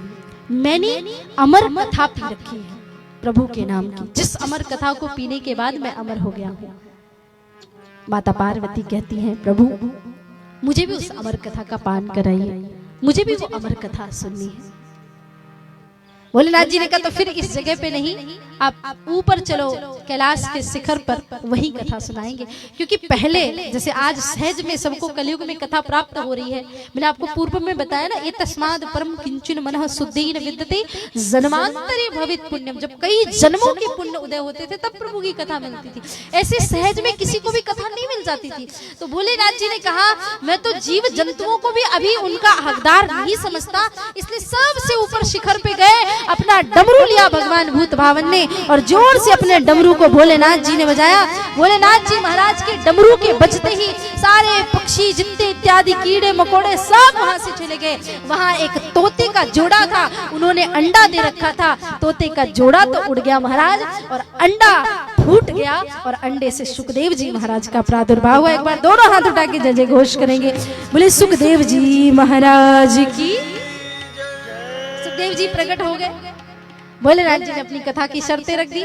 महाराज मेरी कथा का तो बस एक ही नियम है, मैं आंख बंद करके कथा करता हूँ तो मुझे पता कैसे चलेगा देवी की तुम कथा सुन रही हो? तो बीच बीच में ओम ओम ओम ओम ऐसे बोलते रहना। पहले कथा चलती थी तो लोग ओम ओम बोलते थे, आजकल कथा होती है तो लोग फेसबुक पे अपडेट करते हैं, मोबाइल चलाते हैं, स्टेटस डालते हैं, यही हो गया। हाँ किसी किसी को तो मैंने बताया कथा के बीच में गुटखा तंबाकू खाने की आदत होती है तो फिर वो वैसा करते हैं। एक हमारे यजमान जी थे जी, वो बड़े उनको ना चिलम लगाने का बड़ा शौक था। तो इतना ज्यादा ही वो था, इतना ज्यादा था कि कथा में हर 20 मिनट में साइड से उठ जाए। अच्छा, हमेशा हर यजमान सामने बैठते हैं, हमारे यजमान जी पीछे बैठते थे, एकदम बिल्कुल मंच के पीछे, कि मैं वो पर्दा खोलते थे ऐसे और नीचे से घुस जाते थे ऐसे कूद के गप से नीचे। तो मैंने 2-4 बार ध्यान दिया, तो मैंने उनकी धर्म पत्नी जी से पूछा कि आपके स्वामी जी मेढक की तरह उछल के कथा से कहाँ जाते हैं? तो बोले, रोने लगी। मैंने कहा हुआ क्या? बोले, साध्वी जी हमने जो कथा कराई है ना, मैंने पीछे पढ़ पढ़ के कथा कराई और मेरा एक ही संकल्प है, मेरे पति की चिलम छूट जाए बस। बहुत चिलम पीते हैं, बहुत चिलम पीते हैं, बहुत ही ज्यादा। मैं क्या करूं, मैं हार गई, मैं परेशान हो गई। तो मैंने कहा कि ठीक है। मैंने उनके पति को बुलाया, मैंने कहा देखो आप, मैंने सुना है गांजा पीते हो। तो बोलते हैं आपसे किसने कह दिया? तो मैंने बताया कि नहीं, हमको पता चला ऐसा वैसा। मैं आपको मना नहीं करूंगी, आपको गांजा पीना पियो, गांजा तो बल्कि बहुत अच्छी चीज होती है, आपको पता है। तो उनकी पत्नी मेरी तरफ देख करके कि ये क्या बोल रही है? मैंने कहा गांजा तो बहुत ही अच्छी चीज, आप पियो, क्योंकि गांजा पीने वाला व्यक्ति होता है ना, उसके घर में कभी चोरी नहीं होती, क्योंकि गांजा पी के पूरी रात खांसता रहता है। मुझे ही नहीं नींद आई 4 दिन से, तो चोर तो घुस ही नहीं सकता महाराज, आप पूरी रात खांसते हो। तो गांजा पीने वाले व्यक्ति के घर में चोरी नहीं होती, क्योंकि पूरी रात खांसेगा तो चोर नहीं आएंगे घर में। दूसरा, गांजा पीने वाला व्यक्ति कभी बूढ़ा नहीं होता, क्योंकि सेठ जी बूढ़ा होने का नंबर आपका आएगा नहीं, आप जवानी में ही गोविंदाय नमो नमः हो जाएंगे। तीसरा, गांजा पीने वाला व्यक्ति जब मरता है तो उसकी अंत्येष्टि में लकड़ियां भी कम लगती है महाराज, क्योंकि गांजा पी के आधा शरीर वैसे ही जल जाता है, बचा कुछ आधा तो कम ही लकड़ियां लगेगी। अब मन करे तो पीना और नहीं मन करे तो मत पीना। तो बेचारे सेठ जी ने, अब पता नहीं मुझे, वहां तो बोल दिया था कि हाँ हाँ आप छोड़ दो। वैसे कई बार महाराज अगर ऐसे बोलो ना कि सेठ जी आप शराब पीना छोड़ दो, आप ये गांजा पीना छोड़ दो, गुटखा छोड़ दो। एक पंडित जी कथा करने आए तो सेठ जी बहुत गुटखा खाते थे, तो एक संकल्प लेना पड़ता है। पंडित जी ने कहा कथा से पहले ले लो, तो ले लिया। पंडित जी ने कहा कि ले लिया संकल्प, वही वाला जो बताया था आपको, वही वाला, क्या आपको गुटखा छोड़ना वही वाला? तो सेठ जी हाँ मैंने संकल्प ले लिया। आखिरी दिन चावल चढ़ाए, क्या संकल्प लिया था आपने, यहाँ पर दोहरा दो। और वो बोले बस आज से संकल्प ले लिया, कभी आप जैसे पंडित से कथा नहीं कराऊंगा, यही सही। गुटखा नहीं छोड़ सकते महाराज, बाकी सब। आप लोग ऐसे नहीं हो, मैं तो दूसरे लोगों की बात कर रहा, आप लोग तो बहुत अच्छे हो। ये जो नशे हैं ना दुनिया भर के, जितने भी नशों के ये नाम हैं, ये सिर्फ क्षण भंगुर आपको, आपके माइंड को, आपके मन को विचलित कर सकते हैं, आपको सुख नहीं दे सकते। गुरु नानक देव जी के दरबार में हम बैठे हैं, गुरु नानक देव जी के वचन थे। गुरु नानक देव जी एक रास्ते से जा रहे थे, 4 शराबी बैठ के शराब पी रहे थे। नानक देव जी ने कहा ये क्या कर रहे हो? शराबियों ने कहा शराब पी रहे हैं। नानक देव जी ने कहा इससे क्या होता है? कहा इससे नशा चढ़ता है, इससे आदमी हर गम को भूल जाता है। नारद जी ने कहा ये तो नानक देव जी ने कहा ये तो बढ़िया दवाई है, हमको भी पीना है। तो शराबियों ने एक प्याला नानक देव जी के हाथ में लिया। नानक देव जी ने वो प्याला लिया और उनसे पूछा अच्छा एक बात बताओ, इसका नशा कितनी देर तक रहेगा? शराबियों ने कहा बस अभी शाम को पी रहे हो, कल सुबह तक उतर जाएगी। नानक देव जी ने वो प्याला लिया और नाली में फेंका और कहा जाम पे जाम पीने से क्या फायदा, रात बीती सुबह को उतर जाएगी, पीना है तो राम नाम की प्यालियां पी ले, बाबरे तेरी जिंदगी संवर जाएगी। एक नशा ऐसा है प्रभु का नाम खुमारी राम की चढ़ी रहे दिन रहे। नानक देव जी के वचन है, उनकी ऐसी खुमारी है, उस नाम का ऐसा नशा है कि दूसरा कोई नशा, मीरा को देख लो, कबीर को देख लो, सूर को देख लो, रहीम को देख लो, रसकान को देख लो, ऐसा नशा चढ़ता है कि जिंदगी भर कभी नशा उतरता नहीं है महाराज। इसलिए कथा के नशे में भी व्यक्ति को ऐसा ही खोना चाहिए। कथा में पहले बैठते थे तो ओम ओम बोलते थे, अब तो महाराज ठीक है। पार्वती जी ने कहा ठीक है मैं ओम ओम बोलूंगी। कथा प्रारंभ हुई, ओम ओम कहना प्रारंभ हुआ। कथा के 1 दिन हुए, 2 दिन हुए, 3 दिन हुए। सुखदेव जी भी बड़े प्यार से कथा सुन रहे। 4था दिन आया, भगवान कृष्ण का जन्म हुआ। गोविंद के जन्म के बाद में सुखदेव जी महाराज बड़े ध्यान से सुन रहे हैं, लेकिन माता पार्वती को नींद आ गई। भोलेनाथ जी कथा सुना रहे हैं, भगवान को मारने के लिए पूतना आई, इतना ही कहा था कि पार्वती जी सो गई। सुखदेव जी ने कहा तो गड़बड़ हो गई, ओम ओम कहना बंद, मतलब कथा बंद। तो पार्वती जी की आवाज में अब तोते ने ही ओम ओम कहना शुरू कर दिया, ओम ओम ओम। कथा का विश्राम हुआ। 7वें दिन जय जय घोष हुई, बोले वृंदावन बिहारी लाल की जय जय घोष हुई। पार्वती जी की नींद खुली। हाँ प्रभु जी, वो पूतना आई, फिर क्या हुआ? शिव जी ने कहा पूतना? पूतना तो आई और गई महाराज, वो हो क्या गया आपको, कहाँ थी आप? मैं तो यही थी। वो प्रभु जी मेरी जरा सी नींद लग गई थी। बोले जरा सी? 4 दिन से सो रही हैं आप जरा सी बात कह रही है, पर आप सो रही थी, कोई बात नहीं। ये ओम ओम कौन बोल रहा था? मुझे तो नहीं पता, मैं तो नहीं बोल रही थी। इधर देखा उधर देखा, पीछे देखे छोटे से सुखदेव जी महाराज। भोलेनाथ जी को बड़ा क्रोध आया। ये सामने से आकर के मुझसे कहता कि मुझे आपकी कथा सुननी, मैं जरूर सुनने देता, पर इसने अमर कथा की चोरी की है, ये चोर है और मैं किसी व्यक्ति की चोरी बर्दाश्त नहीं कर सकता। उठाया अपना त्रिशूल, भोलेनाथ जी भागे तोते के पीछे, तोता उड़ चला, उड़ते उड़ते पृथ्वी लोक में आ गया। और महाराज साम्यप्रास आश्रम में भगवान वेदव्यास जी की पत्नी विटका देवी भगवान सूर्य को अर्घ दे रही थी। वेदव्यास जी महाराज ने देखा कि छोटा सा सुख सावक कोई उड़ करके तो गया, और इतने में ही विटका देवी अर्घ देते देखते उनका मुंह खुला, उनको जवाई आई, छोटा सा रूप धारण करके सुखदेव जी महाराज तो वेदव्यास जी की पत्नी के गर्भ में प्रविष्ट कर जाते हैं। बोले सुखदेव जी महाराज की।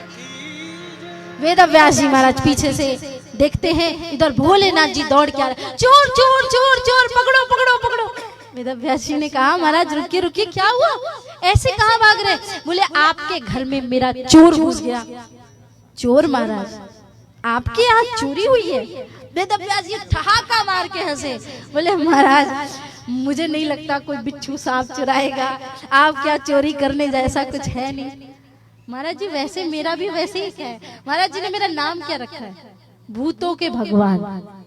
हाय रे, अच्छा भी लगता है, पर पहले ही भूत आ जाता है ना तो लोग डरने लगते हैं मुझसे। भगवान महाराज जी मुझे भूतों के भगवान कहते हैं। मैं छोटी सी थी, 7-8 साल की थी, पता नहीं कोई भूत प्रेत वाली हरकत की होगी मैंने, महाराज जी ने नाम रख दिया भूतों के भगवान। तो वेदव्यास जी ने कहा कि महाराज आपके पास चुराने जैसा कुछ है नहीं, 3-4 चीजें हैं, डमरू आपका आपके पास है, बाघंबर आपका आपके, त्रिशूल आपका आपके हाथ में, क्या चुराएगा? और एक धन आपके पास जो है वो तो महाराज कोई चुरा ही नहीं सकता।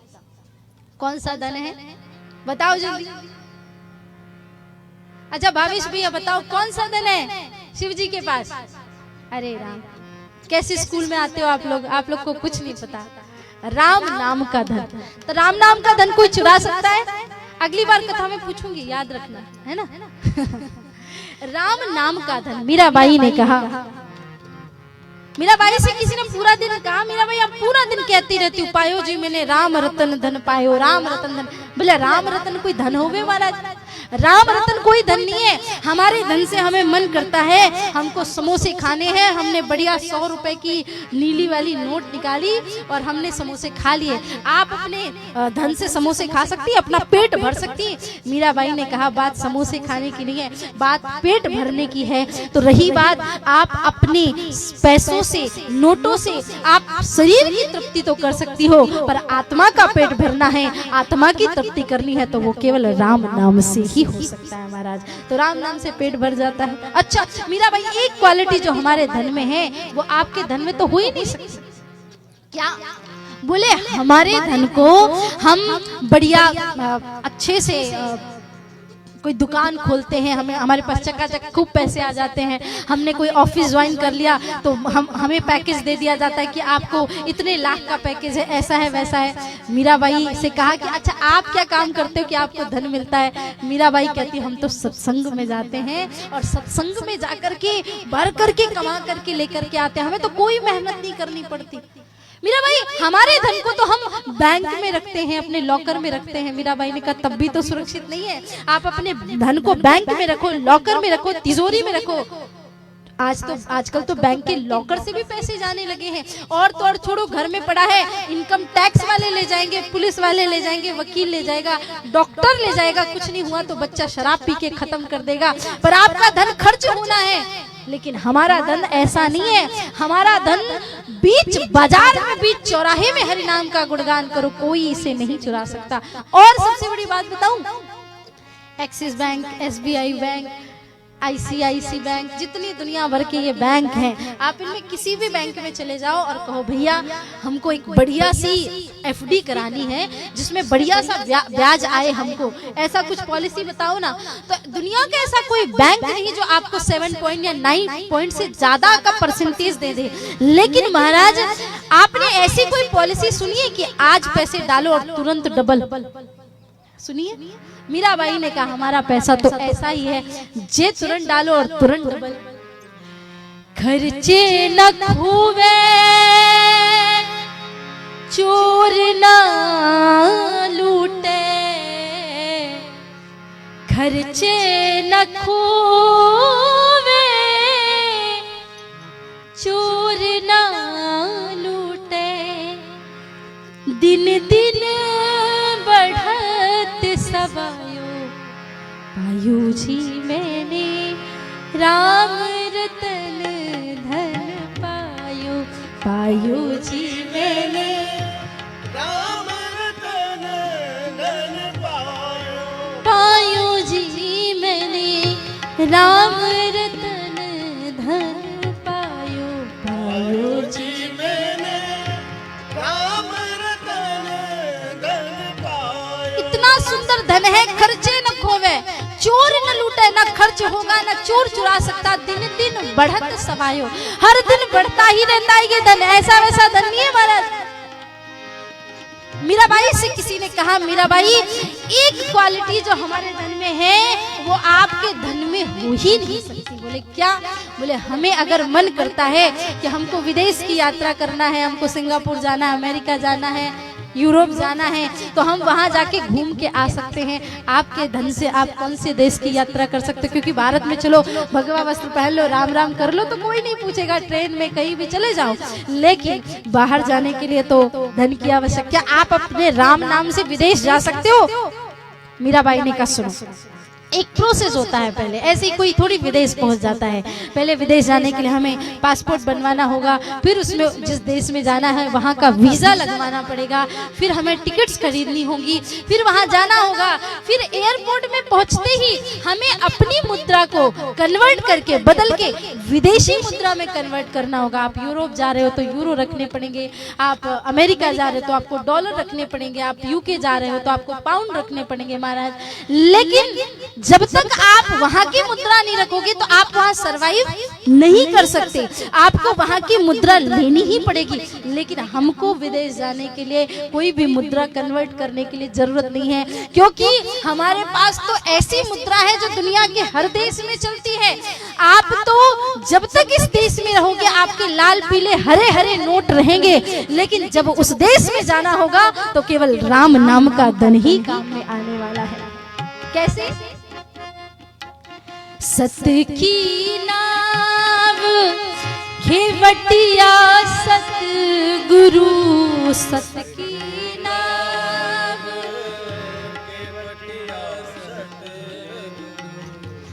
सत की नाव घेवटिया सतगुरु, सत की नाव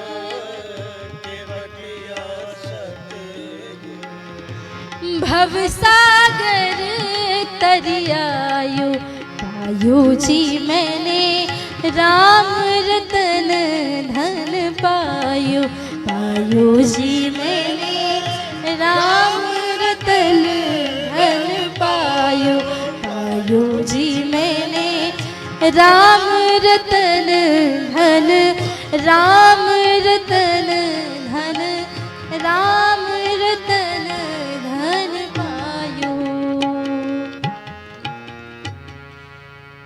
सबसे बड़ा धन श्री राम नाम का धन है। कल मैं कह रही थी ना, कबीरा सब जग निर्धना।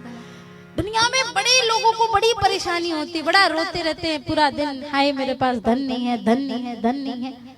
तुलसीदास जी ने कहा है, दीन कहे धनवान सुखी, धनवान कहे सुख राजा को भारी, राजा कहे महाराजा सुखी, महाराजा कहे सुख इंद्र को भारी। इंद्र कहे चतुरानन सो सुख, ब्रह्मा कहे सुख विष्णु को भारी, तुलसीदास विचार कियो, हरि भजन बिना सब जीव दुखारी। इस दुनिया में जिसके पास भगवान का भजन नहीं, सब दुखी। मुझे बड़ा तकलीफ है मेरे देश में कि इस देश के लोग सिकंदर को महान कहते हैं, अकबर को महान कहते हैं। ऐसे लोग जो देश में लूटने आए थे उनको महान कहते थे। तो उस समय लोग नारा लगाते थे, अरे सिकंदर महान आया है, सिकंदर महान आया है। एक दिन सिकंदर हिमालय की तराई पे घूम रहा था। एक संत वहां पर बड़े, बिल्कुल हमारे महाराज जी की तरह संत, ऐसे अपनी औघड़ वृत्ति में बैठे थे, एकदम बढ़िया। तो सिकंदर को बड़ी गुस्सा आई कि सब मुझे सिकंदर महान कहते हैं, ये तो खड़ा भी नहीं हुआ, इसने तो मुझे नमन भी नहीं किया, प्रणाम भी नहीं किया, कुछ भी नहीं किया। उसको बड़ा गुस्सा आया। तो वो फिर 4-5 बार वहां से गुजरा। फिर जब उसके सब्र का बांध टूटा तो चिल्लाया, ए बाबा तुझे पता है मैं कौन हूँ? मैं दुनिया का सबसे अमीर इंसान हूँ, ये सारी दुनिया की जायदाद मेरी है, मैं इसका अकेले मालिक हूँ। संत तो पहले जोर से खूब हंसे। सिकंदर ने कहा क्यों हंस रहे हो? बोले क्योंकि भैया मेरे पास इतने सारे लोग जिंदगी भर में मुझे मिले हैं, बहुत सारे लोग मिले। सच बताऊं, मैंने तुझसे बड़ा गरीब आदमी दुनिया में नहीं देखा। तू सबसे गरीब है, तू सबसे बड़ा दरिद्र है। सिकंदर ने कहा आप ऐसा क्यों कर रहे हो? मुझसे बड़ा अमीर कौन है इस दुनिया में? संत ने कहा तू सबसे बड़ा गरीब है, क्योंकि तेरे पास दुनिया की संपत्ति आ गई, फिर भी तेरा हाय हाय करना बंद नहीं हो रहा है कि हाय मुझे ये भी मिल जाए। तू भारत को लूटने के लिए आ गया। तो तुझसे बड़ा गरीब और कौन होगा जिसके पास दुनिया की संपत्ति होने के बाद भी उसको संतुष्टि नहीं है। इस दुनिया में सबसे बड़ा धन उसी के पास है प्यारे, जिसके पास राम नाम का धन है। पायो जी मैंने राम रतन धन पायो। वेद व्यास जी ने कहा आपके पास जो धन है भोलेनाथ जी, उसे कोई चुरा नहीं सकता। फिर किस चीज की चोरी? वेद व्यास जी महाराज से शिव जी कहते मेरी अमर कथा की चोरी होगी। वेद व्यास जी ने कहा ये अमर कथा क्या होती है? शिव जी ने कहा वही जिसने आपके अंदर जो घुसा है ना, उसने अमर कथा पी रखी है, और वही अमर कथा है जिसको पीने के बाद व्यक्ति अमर हो जाता है। वेद व्यास ने कहा आपको पक्का है उसी ने चुराई जो मेरे अंदर घर में घुसा? बोले हाँ। फिर आप क्या करोगे? बोले मैं त्रिशूल से उसका वध करूंगा। वेद व्यास जी हंसने लगे। आपने अभी कहा अमर कथा पीने वाला व्यक्ति अमर हो जाता है, और अब आप कह रहे आप इस त्रिशूल से उसे मार देंगे। महाराज ये बात सत्य है, अमर कथा पीने वाला व्यक्ति अमर हो जाता है, पर यह भी सत्य है आपके त्रिशूल में इतना महत्व है कि आप उसे मार सकते हैं, पर दुनिया में आपके त्रिशूल का महत्व तो बढ़ जाएगा पर अमर कथा का महत्व घट जाएगा। शिवजी महाराज ने कहा वेद व्यास जी आपने बड़ी सुंदर ज्ञान की बात मुझे बता दी। आज मैं आपको ये धरोहर सौंप के जा रहा हूँ। दुनिया में मेरा महत्व कम हो जाए तो हो जाए, पर अमर कथा का महत्व घटना नहीं चाहिए। आप इसका विस्तार करना। चले गए शिवजी महाराज। वेद व्यास जी अब विचार कर रहे हैं कि वो कब आएगा बाहर, कब आएगा। जब 1 साल 2 साल 1.5 साल हो गए तो सुखदेव जी महाराज गर्भ के अंदर से ही माता को कथा सुनाने लगे। वेद व्यास जी महाराज ने गर्भ में हाथ रखा और कहा बेटा आप इतनी सुंदर कथा सुनाते हो, आप बाहर क्यों नहीं आते? सुखदेव जी महाराज ने गर्भ से कहा माँ संसार की माया मुझे परेशान करेगी, मैं माया में लिप्त हो जाऊंगा। मैं यहाँ सुखी हूँ, यहाँ मैं हूँ, कष्ट में हूँ, लेकिन मुझे भगवान की याद आती है, मैं भगवान की याद में मगन रहता हूँ। आप मुझे मत बुलाओ बाहर। कहा कि बेटा तुम्हें बाहर तो आना ही पड़ेगा।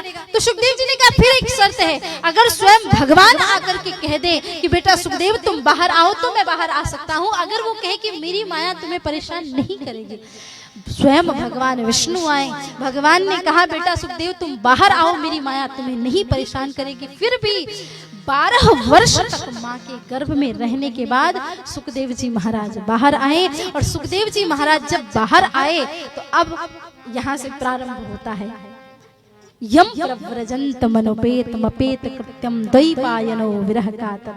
सुखदेव जी महाराज ने जन्म लिया और जन्म लेते ही भागने लगे, क्योंकि जन्म लेते ही जो भाग रहा है ना वो कोई नवजात शिशु नहीं है, वो एक 12 वर्ष का बच्चा है। अब समझ में आया? मुझे भी ये समझने के लिए इतना समय लग गया था, मुझे भी बचपन में नहीं समझ में आता था।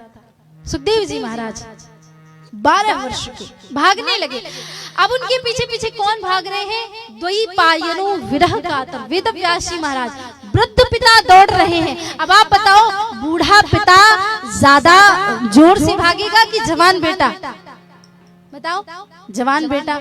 ऐसे दौड़े, सुखदेव जी महाराज पकड़ ही नहीं पाए। वेदव्यास जी रोने लगे, अब मैं क्या करूं? वृक्ष वल्लरियों ने तब समझाया वेदव्यास जी महाराज को, वेदव्यास जी हमें देखो, हम अपने कितने पुत्र अपने समाज के लिए समर्पित करते हैं और आप दुखी हो रहे हैं। हमारा रोज हमसे पत्ता, डाली, टहनी, फल, पुष्प क्या क्या अलग नहीं होती। इसीलिए तो मैं हमेशा कहती हूँ, स्वयं न खादन्ति फलान वृक्षा, स्वयं न पीवन्ति स्वमेव नद्या, दरा धरो वर्षत नाथ में तो परोपकाराय संत्या विभूतिया। ये नदी, ये पेड़ पौधे, ये धरती, ये सब संत ही तो है। वेदव्यास जी को समझ में आया। सुखदेव जी महाराज को प्रणाम करके वापस आए। आज भागवती संहिता भी लिख दी है। अब सोचा, मेरा पुत्र होता तो पिता की लौकिक संपत्ति का अधिकारी पुत्र होता है, मेरी संपत्ति तो पारलौकिक है और मेरे पास पुत्र भी बड़ा अलौकिक है। काश मेरा बेटा होता और मैं उसी की भागवती संहिता सुनाता। सुखदेव जी महाराज को लाने के लिए वेदव्यास जी के शिष्यों ने भागवत महापुराण के कुछ श्लोक याद कर लिए और जहाँ पे सुखदेव जी महाराज ध्यानस्थ रहते थे वहां जाकर के श्लोक गाया करते थे। कभी गाते थे, बरहा पीड़म नटवर वपुः कर्णयो कर्णिकाराम विभ्रदवासः कनक कपिसं वैजयन्तीं चमालाम। इतना गाया और चुप हो गए। सुखदेव जी ने कहा, अरे आगे गाओ, बंद क्यों कर दिया? शिष्यों ने कहा, हमें तो बस इतना ही आता है, ज्यादा सुनना है तो अपने पिताजी के पास जाइए, उनके पास ऐसे 18,000 श्लोक हैं। सुखदेव जी महाराज ने 1 मिनट सोचा, जाऊं नहीं जाऊं, जाऊं फिर माया में लिप्त हो जाऊंगा, फिर क्या करूंगा क्या करूंगा, परेशान हो गए, जाऊं नहीं जाऊं, जाऊं नहीं जाऊं। फिर सोचा, बरहा पीड़म नटवर वपुः कर्णयो कर्णिकाराम, कानों में कुंडल है, गले में वैजंती की माला है, होठों में बांसुरी रखी हुई है महाराज, अब क्या करूं? हाँ, ऐसी समस्या है, ऐसी तकलीफ है, ऐसा कष्ट है कि मेरे अधर मुरली बजैया की कथा को मैं सुन तो सकता हूँ, लेकिन उनके लिए माखन, मिश्री इत्यादि की व्यवस्था नहीं कर पाऊंगा मैं। हाँ, कैसे करूंगा उसकी व्यवस्था? तो मेरे तो निर्गुण निराकार ही ठीक है। फिर से आंख बंद करके बैठ गए तो तुरंत सुंदर सा फिर भाव गाया, अहो वकीयम स्तनकाल कूटम जिघांशया पाय यदप्य साध्वी। भगवान कितने दयालु हैं कि एक जहर पिलाने वाली बकासुर की बहन पूतना आई, भगवान ने उसका भी उद्धार कर दिया। सुखदेव जी महाराज को तो अब लगा भगवान के जैसा करुणा वरुणालय कोई नहीं है और दौड़ पड़े वेदव्यास जी की आश्रम की ओर। आश्रम में चारों तरफ भजन की ध्वनि गुंजायमान है और चारों तरफ से आवाज आ रही है, नारायण नारायण श्रीमन्नारायण नारायण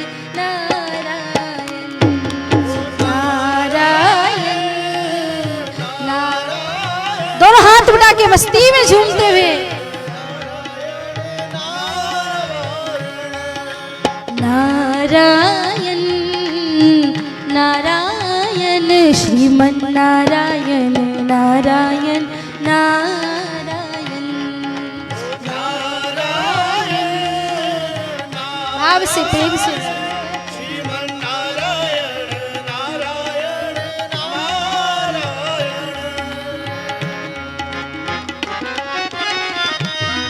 तालियों की सेवा करते हो जाए।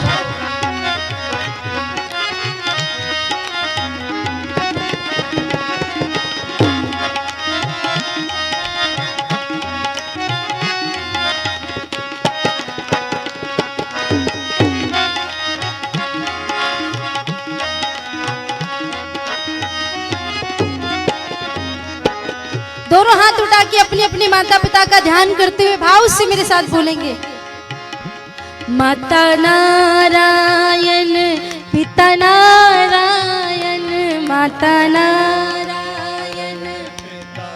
जोर से बोले भाव से, माता नारायण पिता नारायण माता नारायण गुरु नारायण नारायण नारायण गुरु नारायण नारायण नारायण नारायण नारायण श्रीमन्नारायण नारायण नारायण श्रीमन्नारायण नारायण नारायण श्रीमन्नारायण नारायण नारायण।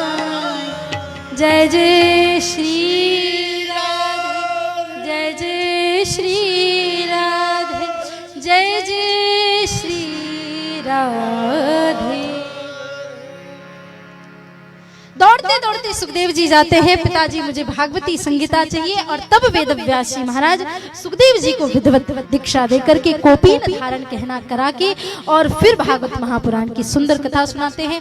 संक्षिप्त में बताऊं तो वही कथा श्री सुखदेव जी महाराज ने राजा परीक्षित को सुनाई। आज यहाँ पे सूत जी महाराज से सौनक आदि ऋषि पूछ रहे कि महाराज परीक्षित को सुखदेव जी ने कथा कैसे सुनाई, बस जरा ये बता दीजिए। तो कहा महाभारत के युद्ध में सारे कौरव मारे गए, सिर्फ एक बचा दुर्योधन। दुर्योधन के मन में बड़ा ये भाव चलता रहता है कि आखिर मैं कब पांडवों को मारूंगा। अश्वत्थामा ने अपनी मित्रता निभाने के लिए पांचों पांडव पुत्रों का सिर काट करके ला करके दुर्योधन के पास रख दिया। दुर्योधन विचलित हो गया, पागल हो गया और दुख होकर के परेशान होकर के दुर्योधन के भी प्राण चले गए। किसी का एक पुत्र जाता है तो उसको क्या बीतती है। यहाँ माता द्रौपदी के पांच पुत्रों को अश्वत्थामा ने मार दिया। लेकिन जब अश्वत्थामा को पकड़ के खींच करके अर्जुन लाते हैं और कहते हैं द्रौपदी ये तेरे पुत्रों का हत्यारा, इसे तू कष्ट दे, इसे तू सजा दे, तू जो चाहे वो सजा इसे दे सकती है। लेकिन आज भारत की एक माँ कहती है कि मेरे पुत्र चले गए तो क्या हुआ, मुझे मेरे पांच पतियों का सहारा। लेकिन अगर ये मर गया तो इसके सर से तो इनकी माता कृपी के पति द्रोणाचार्य का सहारा भी चला गया है। अगर अश्वत्थामा मर गया तो माता कृपी क्या करेगी। ये भारत की परंपरा है। यहाँ पर एक माँ दूसरे माँ की व्यथा समझ सकती है, भले ही उसके पुत्र ने उसके पुत्रों की हत्या क्यों ना की हो। महाभारत में मुख्यतः 3 माताओं का बड़ा विशेष भाव आता है। पहली है माता द्रौपदी जो अपने पुत्रों के हत्यारे को कह रही छोड़ दो। दूसरी है उत्तरा। अश्वत्थामा को धन्यवाद करना चाहिए कि भगवान ने उसे छोड़ दिया, सिर्फ उसकी शिखा काटी और उसकी सिर्फ मणि निकाल ली, सिर्फ लज्जित करके भेजा। ऐसे समय पे तो लोग मार देते हैं, लेकिन अश्वत्थामा को अभी भी इस बात का कष्ट है कि मेरा अपमान क्यों हुआ। और उत्तरा के गर्भ में पल रहे पांडवों के आखिरी बीज को भी नष्ट करना चाहता है। उत्तरा के गर्भ में ब्रह्मास्त्र चलाया, उत्तरा का गर्भ जलने लगा, उत्तरा परेशान हो गई, उत्तरा व्याकुल हो गई कि अब मैं क्या करूं। भगवान के पास जाती है, हे गोविंद, हे कृष्ण, हे मुरारी, हे गोविंद, आप हमारी रक्षा करो, आप हमारी रक्षा करो। और दूसरी माँ जो भगवान को भी विवश कर दे गर्भ में जाने के लिए। दुनिया का जो सबसे बड़ा नर्क कहा जाता है कि गर्भ से ज्यादा तकलीफ कहीं नहीं मिलती, लेकिन भगवान को भी विवश कर दिया। भगवान एक रूप में यहाँ चतुर्भुज रूप में है, दूसरे रूप में उत्तरा के गर्भ में जाकर के मरे हुए बालक को रक्षित करते हैं। पुनः एक तीसरी माँ है जिसका नाम है माँ कुंती। भगवान द्वारिका को जाने लगे तो कुंती ने कान्हा के हाथ पकड़ लिए। कान्हा मैं जाने नहीं दूंगी, मुझे कुछ मांगना है। हाँ बुआ मांगो, क्या मांगना है। तो कुंती माँ कहती है कान्हा विविधः सन्तु नः सस्वतत्र जगत गुरो भवतो दर्शनम् यद् स्याद् पुनर्भव दर्शनम्। महाराज मुझे विपत्ति दे दो, कष्ट दे दो, दुख दे दो। ऐसा वरदान कभी सुना है किसी ने मांगा। लोग कहते भगवान भंडार भर दो, ये कर दो, वो कर दो, व्यापार अच्छा चले, ये अच्छा चले, और ये दुख मांग रही। क्यों बुआ, इतना दुख तो जीवन में सहा है, और अब और दुख क्यों। क्योंकि कान्हा जब दुख आता है तो तेरी याद आती है। सुख जब सबको रहता है तो कोई याद नहीं करता, पर जब दुख आता है तो सब स्मरण करते हैं। कल के सत्र में मैं एक प्रसंग सुनाऊंगी। भागवत महापुराण का सबसे प्रिय प्रसंग है जब वत्रासुर के रूप में एक राक्षस आता है और इंद्र अपने वज्र से उसे मारता है और वो भगवान की स्तुति करता है। तो उसने भी भगवान से यही मांगा, प्रभु समंजसत्वम विरहय कांक्षे, मुझे विरह दे दो, मुझे दुख दे दो, मुझे कष्ट दे दो, मैं आपके प्रेम में तड़पूं, मैं आपके प्रेम में रो सकूं, मैं आपके प्रेम में अपने आप को आपके पास ना पाकर के दुख में महसूस कर सकूं, तभी तो समझ लो मैंने प्रेम किया। आज माँ कुंती कह रही है कान्हा मुझे दुख दे दो, मुझे और कुछ नहीं चाहिए, बस तुम्हारी याद आती रहे, सुबह आए शाम को आए, हर घड़ी मुझे तुम्हारी याद आती रहे, ऐसा कुछ काम कर दो कान्हा। पता नहीं, मुझे समझ में नहीं आता, हम मंदिर जाते हैं, सेल्फी लेंगे, फोटो लेंगे, भगवान से कहेंगे बहू को बेटा बेटी नहीं बेटा होना चाहिए, हमें एग्जाम में पास कर दो, ये कर दो, किसी भी ज्योतिषी के पास जाएंगे, अपना हाथ दिखाएंगे, हमारे भाग्य में पैसा है कि नहीं, हमारे भाग्य में धन है कि नहीं। अरे कोई तो दुनिया का वो हाथ हो जो हाथ किसी ज्योतिषी के सामने, किसी संत के सामने जाए और वो हाथ दिखा के कहे महाराज मुझे बताओ मेरे हाथ में कोई वो रेखा है कि मेरे गोविंद से मिलन होगा कि नहीं, मुझे मेरे कान्हा के कभी दर्शन भी होंगे कि नहीं। ऐसा तो भाव होना चाहिए, लेकिन नहीं, हम बस पूरा दिन पूरा समय सिर्फ और सिर्फ मेरा मेरा मेरा मेरा माया इसी में करते। आज कुंती ने बताया महाराज मुझे दुख चाहिए, मुझे कष्ट चाहिए, मुझे हर घड़ी बस तुम्हें याद करना है, हर क्षण बस तुम्हें याद करना है, ऐसा कोई क्षण ना हो कि मेरा तुम्हारे बिना बीते।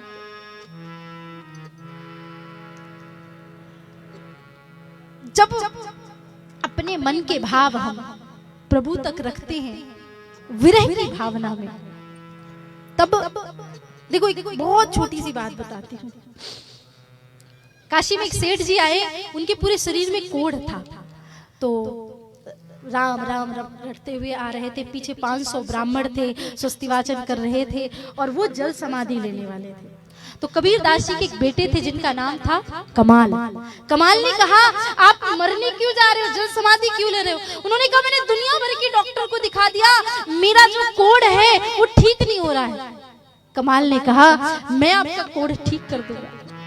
तो सेठ जी ने कहा वो कैसे? बोले बस इतनी सबकी सुन ली, एक बार मेरी भी सुन लो, आपको बस राम कहना है। सेठ जी ने कहा पागल समझ रखा है, जहां मेरा घर है ना 200 किलोमीटर दूर, वहां से राम राम राम राम राम राम रखते हुए यार।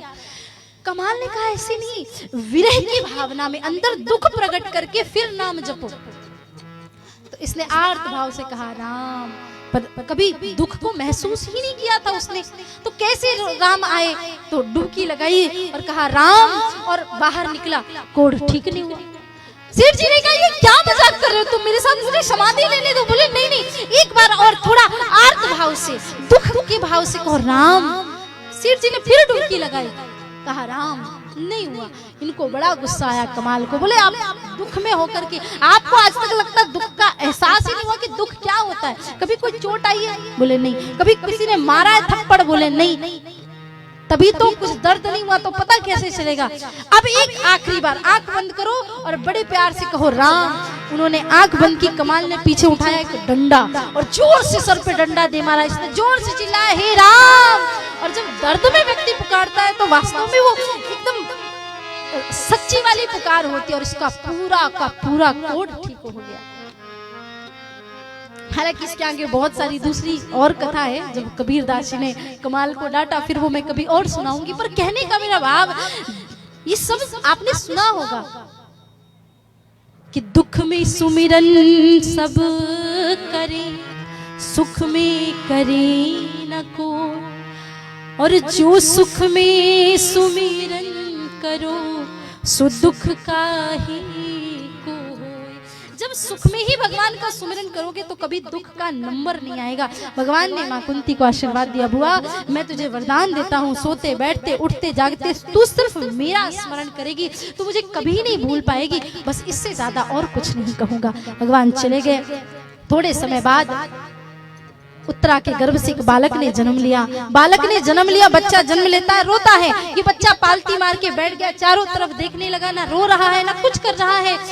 वेद व्यास जी ने कहा ये उसको ढूंढ रहा है जिसने गर्भ में आके इनकी रक्षा की थी। भगवान को पता चला, भगवान छोटे छोटे सुंदर कपड़े लेके, छोटा सा पालना लेकर के आते हैं, बच्चे को गोद में उठाते, बच्चा खिलखिला करके हंस पड़ा और नाम हुआ परीक्षित। बोले परीक्षित जी महाराज की। भगवान ने सोचा अब इतने दिन रुक ही गया हूँ तो थोड़ा समय रुक जाऊं। भीष्म पितामह ने वरदान मांगा है, उत्तरायण आएगा तभी प्राण त्यागूंगा।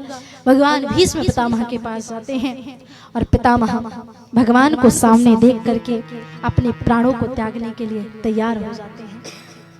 आइए 2 मिनट के लिए हम सभी प्रार्थना करेंगे, क्योंकि कथा बहुत विस्तार से ना कह के हम 2 मिनट के लिए भीष्म स्तुति करेंगे। इतना तो करना स्वामी जब प्राण तन से निकले, इतना तो करना स्वामी जब प्राण तन से निकले, गोविंद नाम लेकर ये प्राण तन से निकले। श्री गंगा जी का तट हो, यमुना का वैश्यवट हो, मेरा सावरा निकट हो, जब प्राण तन से निकले, गोविंद नाम लेकर यह प्राण तन से निकले। पीतांबरी कसी हो, होठों पे कुछ हंसी हो, पीतांबरी कसी हो, होठों पे कुछ हंसी हो, छवि ये ही मन बसी हो, जब प्राण तन से निकले, गोविंद नाम लेकर यह प्राण तन से निकले। एक भक्ति की है अर्जी, खुद गर्ज की है गर्जी, आगे तुम्हारी मर्जी, जब प्राण तन से निकले, इतना तो करना स्वामी जब प्राण तन से निकले। प्रभु के चरणों में अपने प्राणों को त्याग करके, समर्पित करके पितामह जाते हैं। इधर भगवान अपने धाम को चले जाते हैं। पांडवों को पता चला भगवान चले गए तो पांडव भी स्वर्गारोहण कर लेते हैं। छोटे से परीक्षित को राजगद्दी पे अभिषिक्त कर दिया है। शुक्ल पक्ष के चंद्रमा की तरह बढ़ रहे हैं, याति की तरह धार्मिक है, युधिष्ठिर की तरह धर्मवान है, अर्जुन की तरह गांडीवधारी है, नकुल और सहदेव की तरह सुंदर है, भीम की तरह बल उनके अंदर है, महाराज कर्ण की तरह और महाराज बलि की तरह दानवीर हैं। इतना सुंदर साम्राज्य है उनका, कोई दुखी नहीं, कोई परेशान नहीं है। एक दिन चक्रवर्ती सम्राट बन गए हैं, गए राज्य में अपने विचरण करने के लिए तो देखा एक बैल है जिसके 3 पैर कटे हुए हैं और एक गौ माता है जो रो रही है और समझा रही है धर्म रूपी बैल को, महाराज आप मत रो, मत परेशान हो, कुछ भी नहीं होगा अब। और इतने में काला काला विकराल पुरुष आया और पीटने लगा उसको। तभी महाराज परीक्षित को बड़ा क्रोध आया, मेरे राज्य में ऐसा। भगवान महाराज परीक्षित ने अपनी तलवार निकाली और तलवार को निकाल करके मारने लगे। शरण में आ गया वो विकराल पुरुष और कहा महाराज मुझे क्षमा कर दो, मुझे माफ कर दो, मैं आपके राज्य से चला जाऊंगा। परीक्षित जी ने कहा क्या नाम है तुम्हारा? नाम था कलयुग। कलयुग ने कहा महाराज मैं कहाँ जाऊं, पूरे आप चक्रवर्ती सम्राट है, ऐसी कोई जगह ही नहीं। तो परीक्षित जी ने उसे 4 जगह दी। अभ्यार्थी तस्तदा तस्मी स्थानानि कलये ददौ दूतम पानम स्त्रियः सुना यत्रा धर्म चतुर्विधा। परीक्षित जी ने कहा जहाँ कोई जुआ खेले, जहाँ कोई शराब पिए, जहाँ कोई चोरी करे और जहाँ कोई परिस्त्री गमन करे वहां जाके तुम रहो, यहाँ पे मत रहना। बोले महाराज कहीं और अच्छी जगह दे दो। तो परीक्षित जी ने आखिरी जगह दी, 5वीं जगह कि पाप की कमाई से कमाए हुए स्वर्ण में तुम्हारा वास रहेगा। इसने तुरंत देख लिया, परीक्षित के मुकुट में बैठ गया, क्योंकि परीक्षित जी का जो वो मुकुट था भीमसेन जरासंध को मार के लाए थे। और जैसे ही मुकुट में विराजमान हुआ कलयुग दिग्भ्रमित हो गए। परीक्षित समीक मुनि का अपमान हुआ, मरा हुआ सर्प डाल दिया। समीक मुनि के पुत्र श्रृंगी ऋषि ने श्राप दिया इति लंघित मर्यादम, अरे राजन तूने अपनी मर्यादा को लांघा, तुझे 7वें दिन तक्षक डसेगा। परीक्षित जी को जब पता चला बहुत दुख हुआ, मुझे 7वें दिन नहीं, मुझे 7 घड़ी भी नहीं जीवित रहना चाहिए। जन्मेजय को राजगद्दी पे अभिषिक्त करके पावन हरिद्वार के शुकताल पे आकर के बैठ गए। सारे ऋषि मुनि उमड़ घुमड़ के आ रहे हैं, सबसे एक ही प्रश्न कर रहे हैं परीक्षित जी, म्रियमाणस्य सर्वथा, म्रियमाण के लिए करणीय क्या है, जल्दी मरने वाले व्यक्ति को क्या करना चाहिए। और उसी समय तत्रा भवाति भगवान व्यास पुत्रो अदृक्षयागामट मानो न पिक्षः अलक्ष लिंगो निजलाभ तुष्टः व्रतस्य वालैर्वधूतवेशः। सुखदेव जी महाराज का प्रादुर्भाव हुआ। एक बार दोनों हाथ उठा के जय जय घोष करेंगे, बोले सुखदेव जी महाराज की, सद्गुरुदेव भगवान की। सुखदेव जी महाराज से प्रश्न करते हैं, महाराज अतः प्रक्षामि संसिद्धिम न योगिनां परमं गुरुं पुरुषश्रेयं यत् कार्यं म्रियमाणस्य सर्वथा। महाराज जल्दी मरने वाले व्यक्ति को क्या करना चाहिए? परीक्षित जी महाराज के प्रश्न को सुन के सुखदेव जी कहते हैं, सुखदेव जी कहते हैं परीक्षित जल्दी मरने वाले तुम कोई अकेले नहीं, कि संसार ही पृथ्वी लोक है, यहाँ जो आया सो जाएगा, सबको जाना पड़ेगा एक न एक दिन। तुमने ये प्रश्न अपने लिए नहीं संसार के हित के लिए पूछा है, इसलिए ये जो प्रश्न है इस प्रश्न का बड़े सुंदर भाव में मैं 7 दिन तक तुम्हें जवाब दूंगा। और तुम कब मरने वाले हो? 7 दिन बाद ना। अरे राजा खटवांग के पास 2 घड़ी थे, उन्होंने 2 घड़ी में ही मोक्ष प्राप्त कर लिया। अरे तुम्हारे पास तो 7 दिन, और तुम तो खुश रहो, तुम्हें 7 दिन का भरोसा है, लोगों को 7 सेकंड का भरोसा नहीं कब प्राण चले जाए। हाँ तुम प्रसन्न रहो, अच्छे से कथा सुनो। और सुखदेव जी महाराज बड़े भाव से उनको कथा सुनाने लगे। कल के सत्र में हम श्री ध्रुव जी महाराज की, श्री प्रहलाद जी महाराज की, और भगवान के वामन अवतार की, भगवान श्री राम जी की, और भगवान श्री कृष्ण जी की, मतलब समझ लो आप 2 स्कंद से लेकर के सीधे 10वें स्कंद तक जाएंगे। बढ़िया से आना समय निकाल करके। हमारे पंडित जी मूल पाठ कर ही रहे हैं। मैं तो आपको वो बातें बता रही हूँ जिन बातों से आपका कल्याण हो जाए। पता नहीं 7 दिन बाद कल्याण होगा कि नहीं होगा, फिर वही माया के चक्कर में फंस जाओगे। मेरी बेटी, मेरा बेटा, मेरा भाई, मेरा बच्चा, बस ये कथा याद रखोगे कि नहीं? अच्छा बताओ किस किस को कथा में जो बताया वो याद रहेगा? हाथ उठाओ भैया। आप लोग क्यों? आप लोग तो अब भी आए हो, उठाया नहीं। जितनी बताया उतनी याद रहेगी पक्का? चलो तो बहुत बढ़िया। ऐसे झूठ झूठ मत बोल देना, हाँ कि हाथ उठाने को बोला तो हाथ उठा दो। चलो बढ़िया है। आइए कल ठीक समय से 3 बजे से कथा। आज तो मुझे भी थोड़ा सा लेट हो गया था, विलंब से आ गई थी, क्षमा करिएगा। कल 3 बजे से ठीक कथा करने के लिए आएंगे। उससे पहले आइए 2 मिनट भगवान का भजन करें।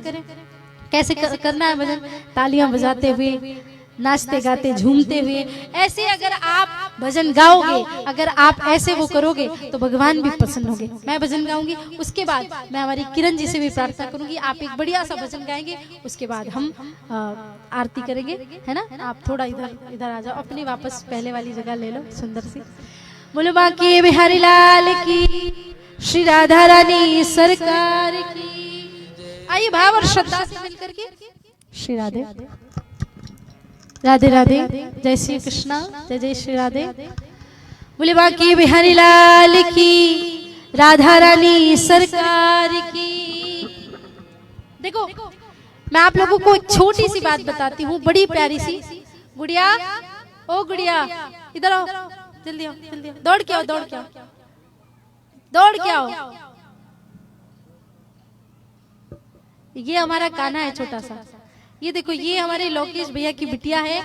मैं आपको बताऊं महाराज जी, ये, अरे वाह ये बच्चे संडे आता है, एक ही दिन छुट्टी मिलती बच्चों को, तो बच्चे कहते हैं हमें पिकनिक पे ले चलो, यहाँ ले चलो, वहाँ ले चलो।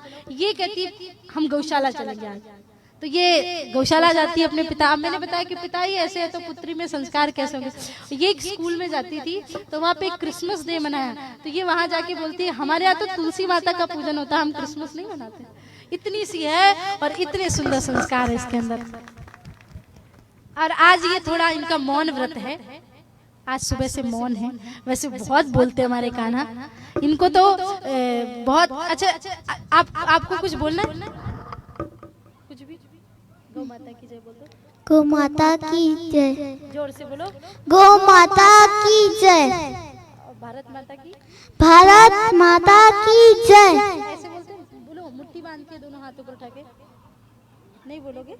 मैंने कहा ना आज इनका मौन व्रत है ना? अच्छा, ये मेरी पुरानी कविताएं हैं, वो सब इनको ये भी याद है, लेकिन बच्चे मूड है तो आपको कुछ बोलना है? बुआ की बात बता दो। कश्मीर तो होगा लेकिन पाकिस्तान नहीं होगा। चलो बढ़िया है। देखो ये मूड में आएगी अभी, जब 2-4 दिन में थोड़ा, तो वो बोलती है अच्छे से। बहुत बढ़िया, प्यारा बेटा। तो ये मेरी कान्हा है। इनको अगर किसी और नाम से पुकारो तो ये गुस्सा होते हैं, तो ये मेरा कान्हा है। ठीक है? भजन गाओगे आप? नहीं गाओगे? थोड़ा सा।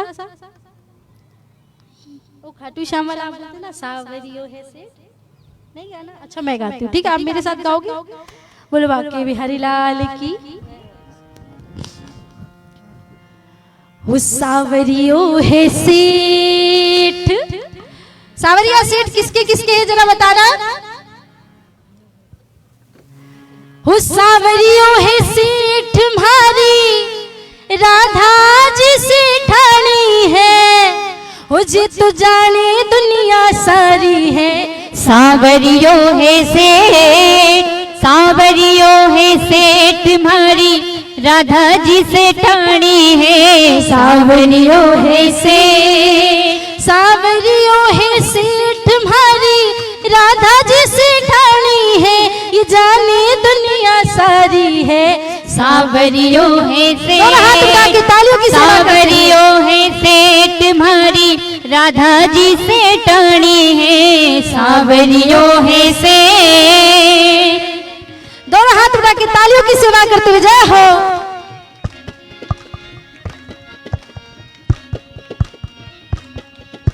श्री राधे।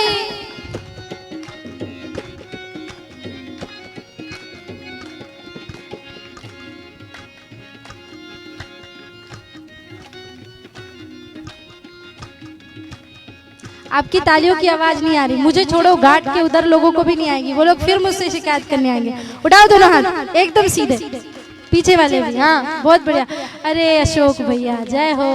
ये 2 साल पहले तक इतना छोटा सा फोन चलाते थे और इनको वो टच वाला फोन चलाना नहीं आता था। हमारे रम्मू भैया ने कहा अशोक भैया एंड्रॉइड फोन चलाओ। अब तो महाराज कैसा हाथ में फोन है, दिन भर फोन चलाओ महाराज। रखो फोन, रख दो जय हो। छिपरा भैया, अरे नहीं महाराज मत डालना मत डालना। उड़ाओ दोनों हाथ। अशोक भैया को नाचना बड़ा अच्छा आता है। नेक खड़े हो जाओ, जय हो नाचते हुए, दोनों हाथ उठा के जय हो।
गुरुद्वारे से एक फोन आया था, हम चलिए श्रीनाथ जी को भी 2 मिनट के लिए याद कर ले, सभी लोग मिलके दोनों हाथ ऊपर उठा के।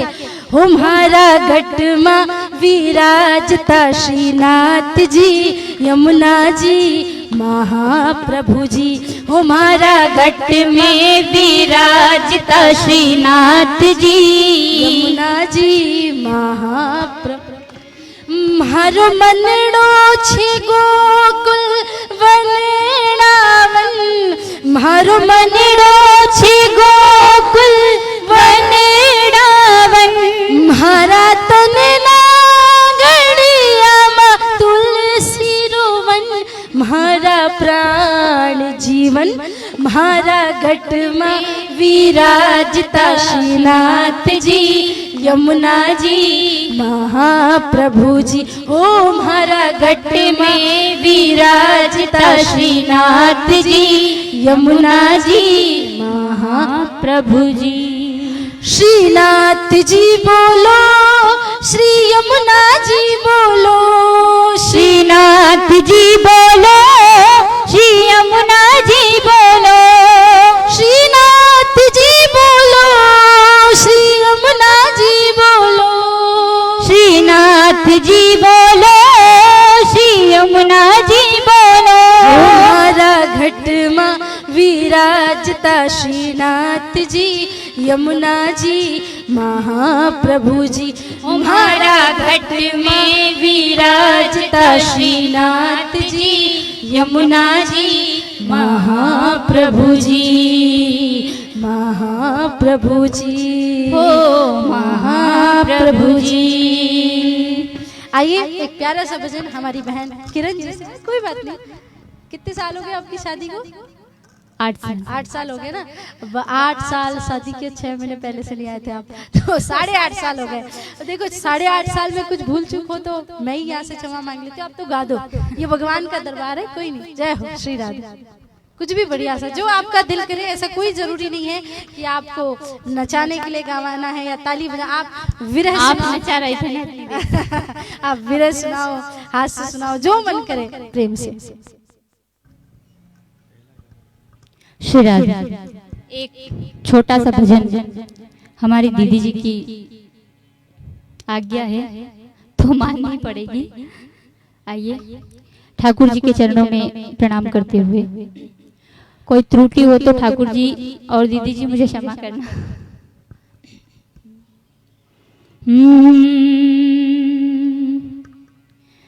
महबूब की महफिल को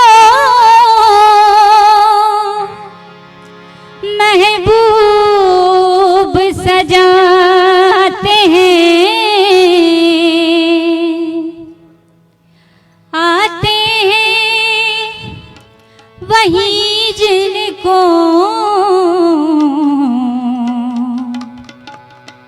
सरकार बुलाते हैं, सरकार बुलाते हैं।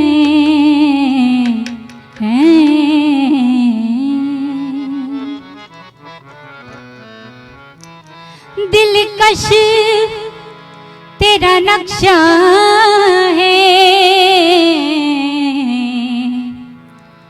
सूरत भी प्यारी है, जिसने तुझे देखा है वो जान से वारी है। क्या पेश करूं तुझको, क्या चीज हमारी है, क्या पेश करूं तुझको, क्या चीज हमारी है।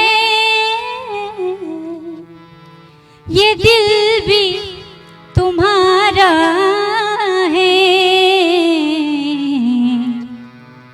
ये जान भी तुम्हारी है।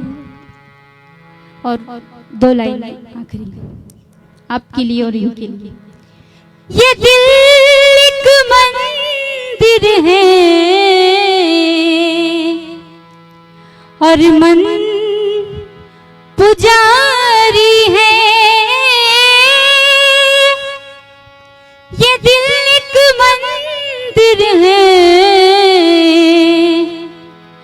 और मन पुजारी है। इस दिल में जो रखी है मूरत वो तुम्हारी है। इस दिल में जो रखी है मूरत वो तुम्हारी है। हमने तेरे टुकड़ों पर ये उम्र गुजारी है।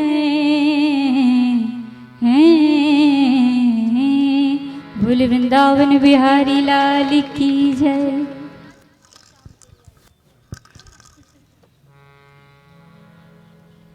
हो तूने राधा की हो श्याम राधा की सुध क्यों गुमाई अखियों से नीर बरसे। याद मुझको है शाम तेरी आई अखियों से नीर बरसे। याद मुझको कन्हैया तेरी आई अखियों से नीर बरसे। तूने राधा की हो श्याम राधा की सुध क्यों गुमाई अखियों से नीर बरसे। याद मुझको है शाम तेरी आई अखियों से नीर बरसे।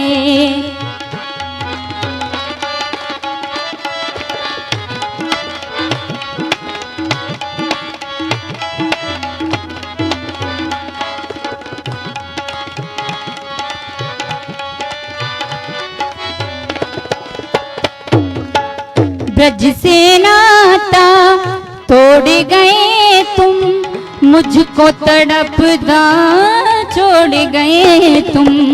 ब्रज से नाता तोड़ गए तुम मुझको तड़पदा छोड़ गए तुम। तेरी बंसी तो हो तेरी बंसी तो हो गई पराई अखियों से नीर बरसे।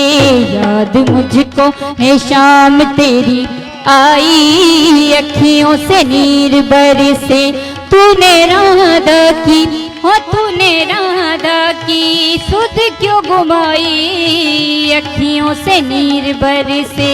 याद मुझको है शाम तेरी आई अखियों से नीर बरसे। अखियों से नीर बरसे अखियों से नीर बरसे अखियों से नीर बरसे। बोले वृंदावन बिहारी लाल की जय।